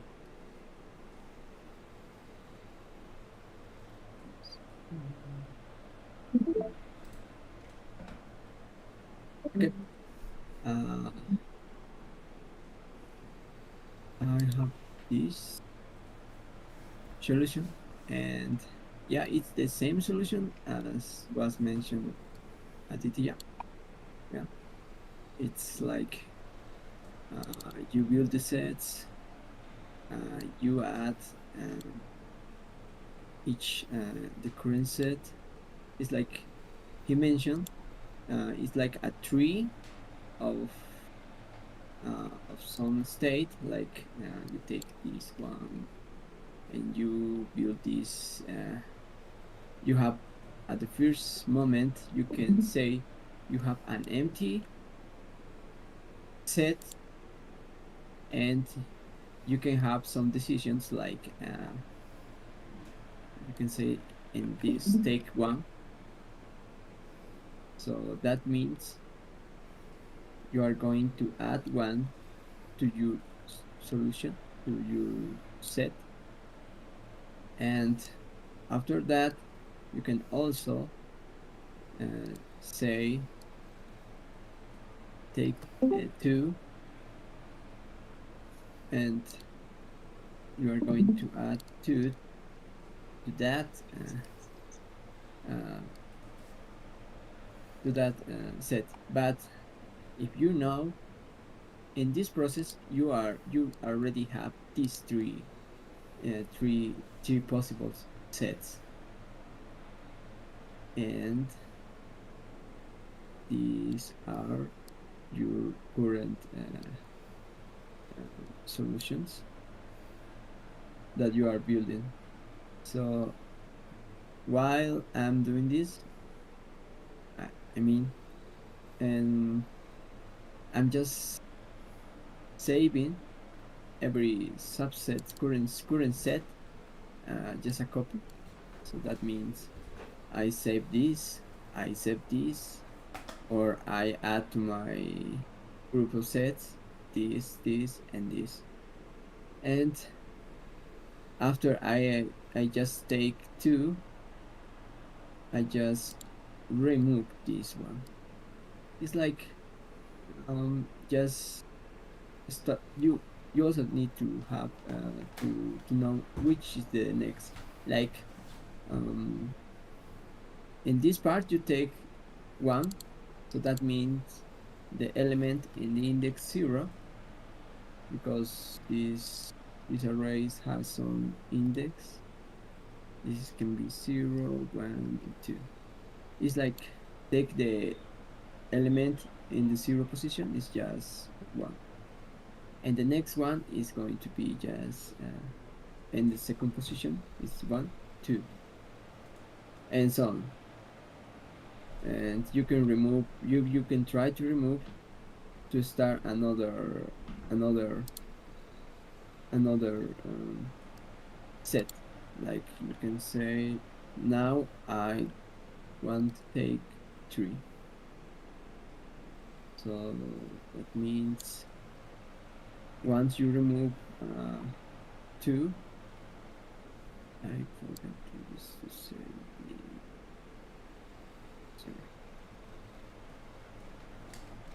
remove 2. Yeah, you return to this part and remove 2, and now you take 3. So that means it's going to be something like this.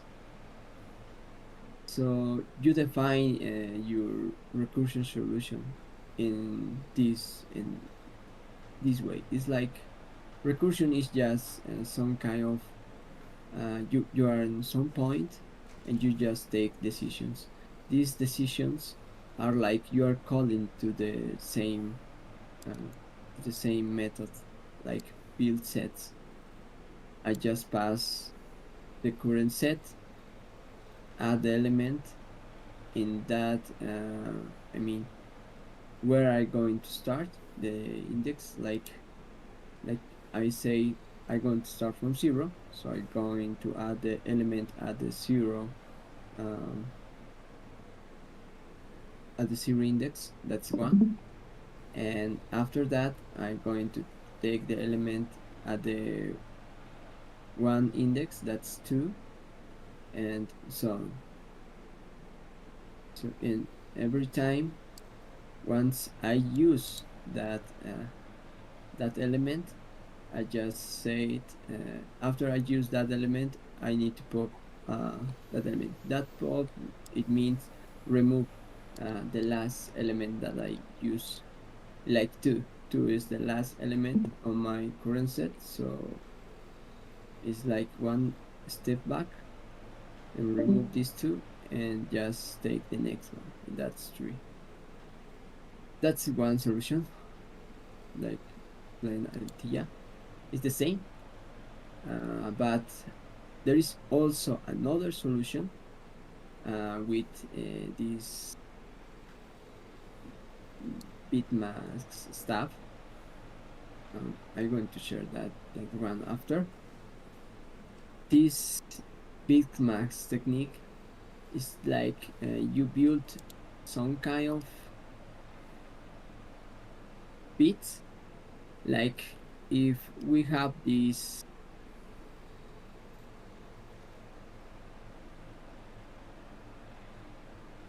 collection, you can say this collection has 3 elements,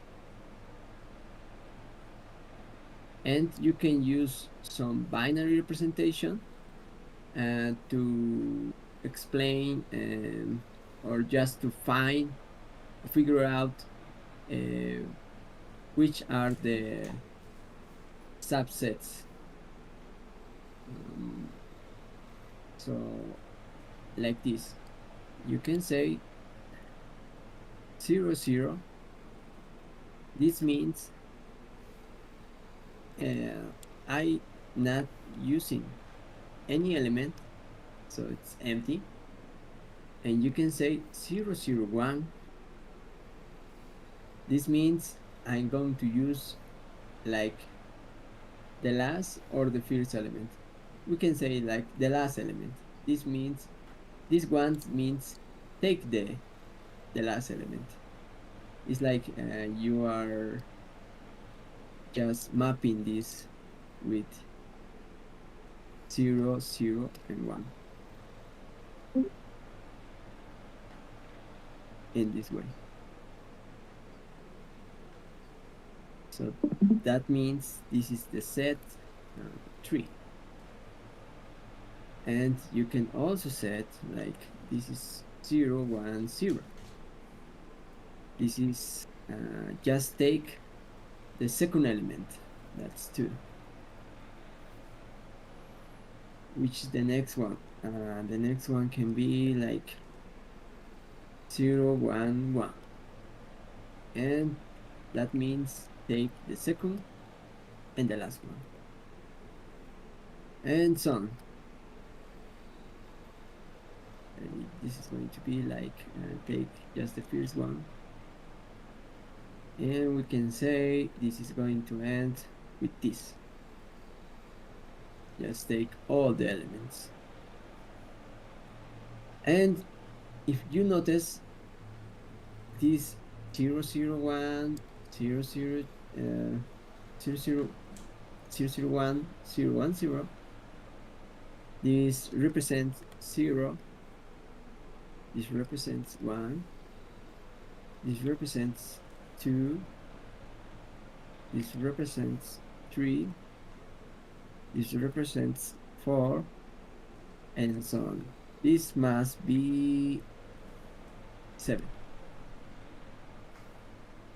And also you can deduce from this part how many subsets you are going to have. If I have 3 elements, this means the number of subsets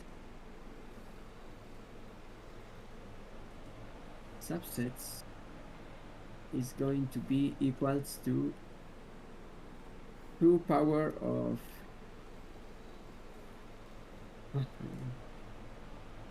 power of 3. That means 8 subsets. Like in this problem we have 1, 2, 3, 4, 5, 6, 7, and 8. So yeah, you have this bitmax technique. Sorry for that, that's my technique. So this is another way to just say that which element you are going to take, which element you are not going to take. So that is like you are building the subsets, each subset. So for my solution, I just created this group of subsets. It's like an array,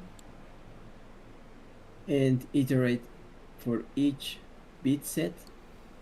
So this is a bit set like this 001 and 010 and so on. So I can say bit set is going to be like 0, and after that 001, and you can say this is just the representation of 0 with the representation of 1, and with a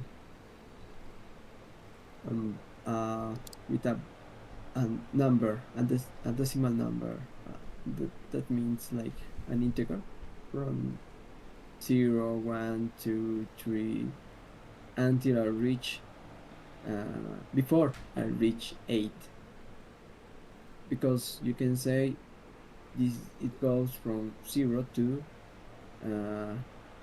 2 power of 3 minus 1. don't reach necessarily this 8, because 8 it's outside.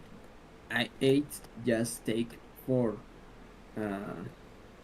elements, so 8 is not a possible subset with these 3 elements. 8 is using just 4 elements. So yeah, so that's why I just said this expression is the same, like you can say this is going to be mapal to nums stack link. Yeah, it's the same. That's some kind of expression. I'm going to share this link just in case. Figma's this one. Speed manipulation. Yeah, it's tutorial notes. Yeah. Yeah. So for each of these bit sets or groups, I'm just going to iterate each one. Like I say, I'm just going to check if this bit is in on or off. You can say it like 0, it means on, and off, and 1 means on. So I'm just going to check that with these for loops for each bit, and this kind of expression is just going to check that. Let me explain this expression. It's like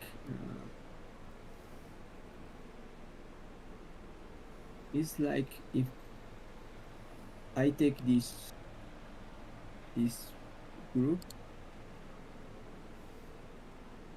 so I can say you must check if this is on, or this is like off.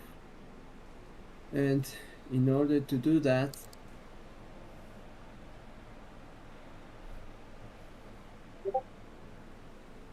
you can just use this. What means this? Just this expression.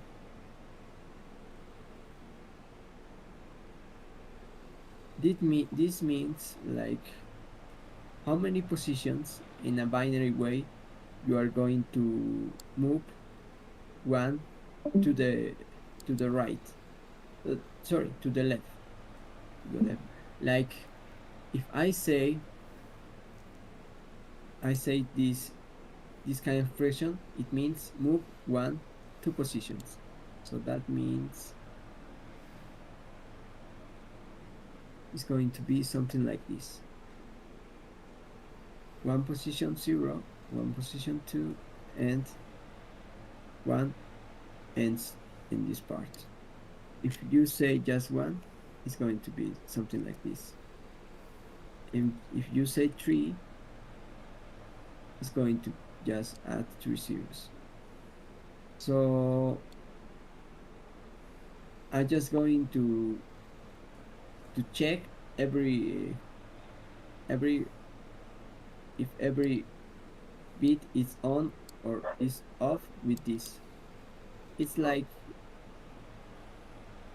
we are going to start from 0, and that means it's just 1. We are going to move just 1 position. The next time you need to check the second one. I'm going to move sorry for the noises in the background. And this is just move 3 positions. So this means move just 0 positions is the same, just 1. And this means I'm going to check the last one. Is on? Yeah. So that means take this element. So this element is 3. Take that. Now, for this one, it's like it's 10. So 10 is like I'm going to put 10 on this part. Yeah, and this element match, so that means you have on this part you have 1. So you take the second one, so that means 2. But when you try with the third one,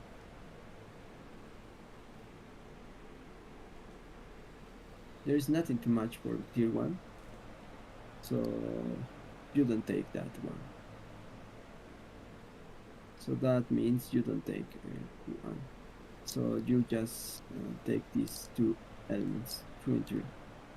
So that's the part that is being this. It's like, yeah, this condition. It's like you check if it's on or it's off. It's taken or it's not taken. Yeah.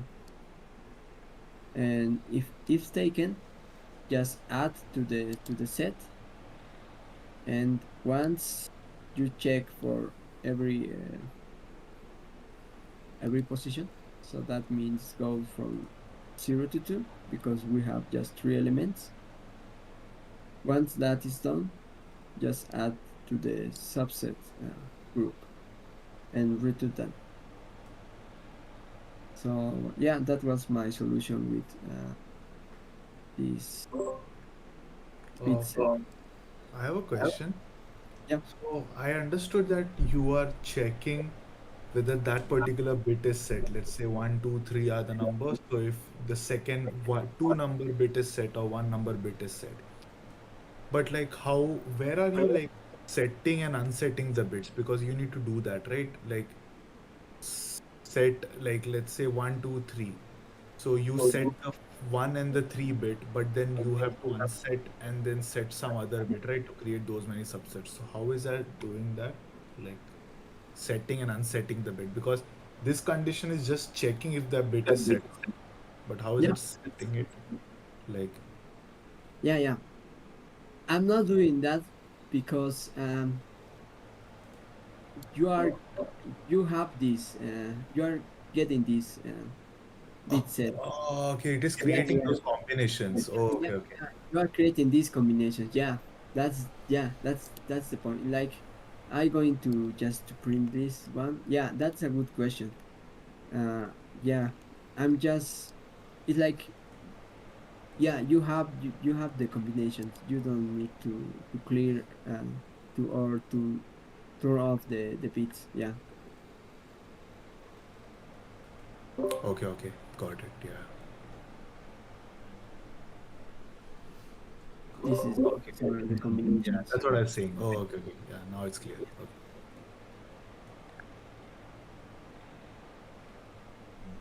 Yeah, I like this solution. Nice. It is it's 9:55 though, so I'm gonna be hopping off. Feel free to hang out and share the other solutions. I know Aditya said you had the other medium. You could either go ahead and hang out and share it, or just share it tomorrow if you'd like. Yeah, I can share it tomorrow. I just need to like come up with the diagram, because like the way with Fernando, like what tool you're using to draw that diagram, like hand drawn, because it's very difficult to draw the diagram. Yeah, it's this one is called draw. Yeah. Okay, but is it like is there like some like drawing is good in that, or like it's like it's still like tough to draw the diagram. Like you need to have some like good mouse using skills for that.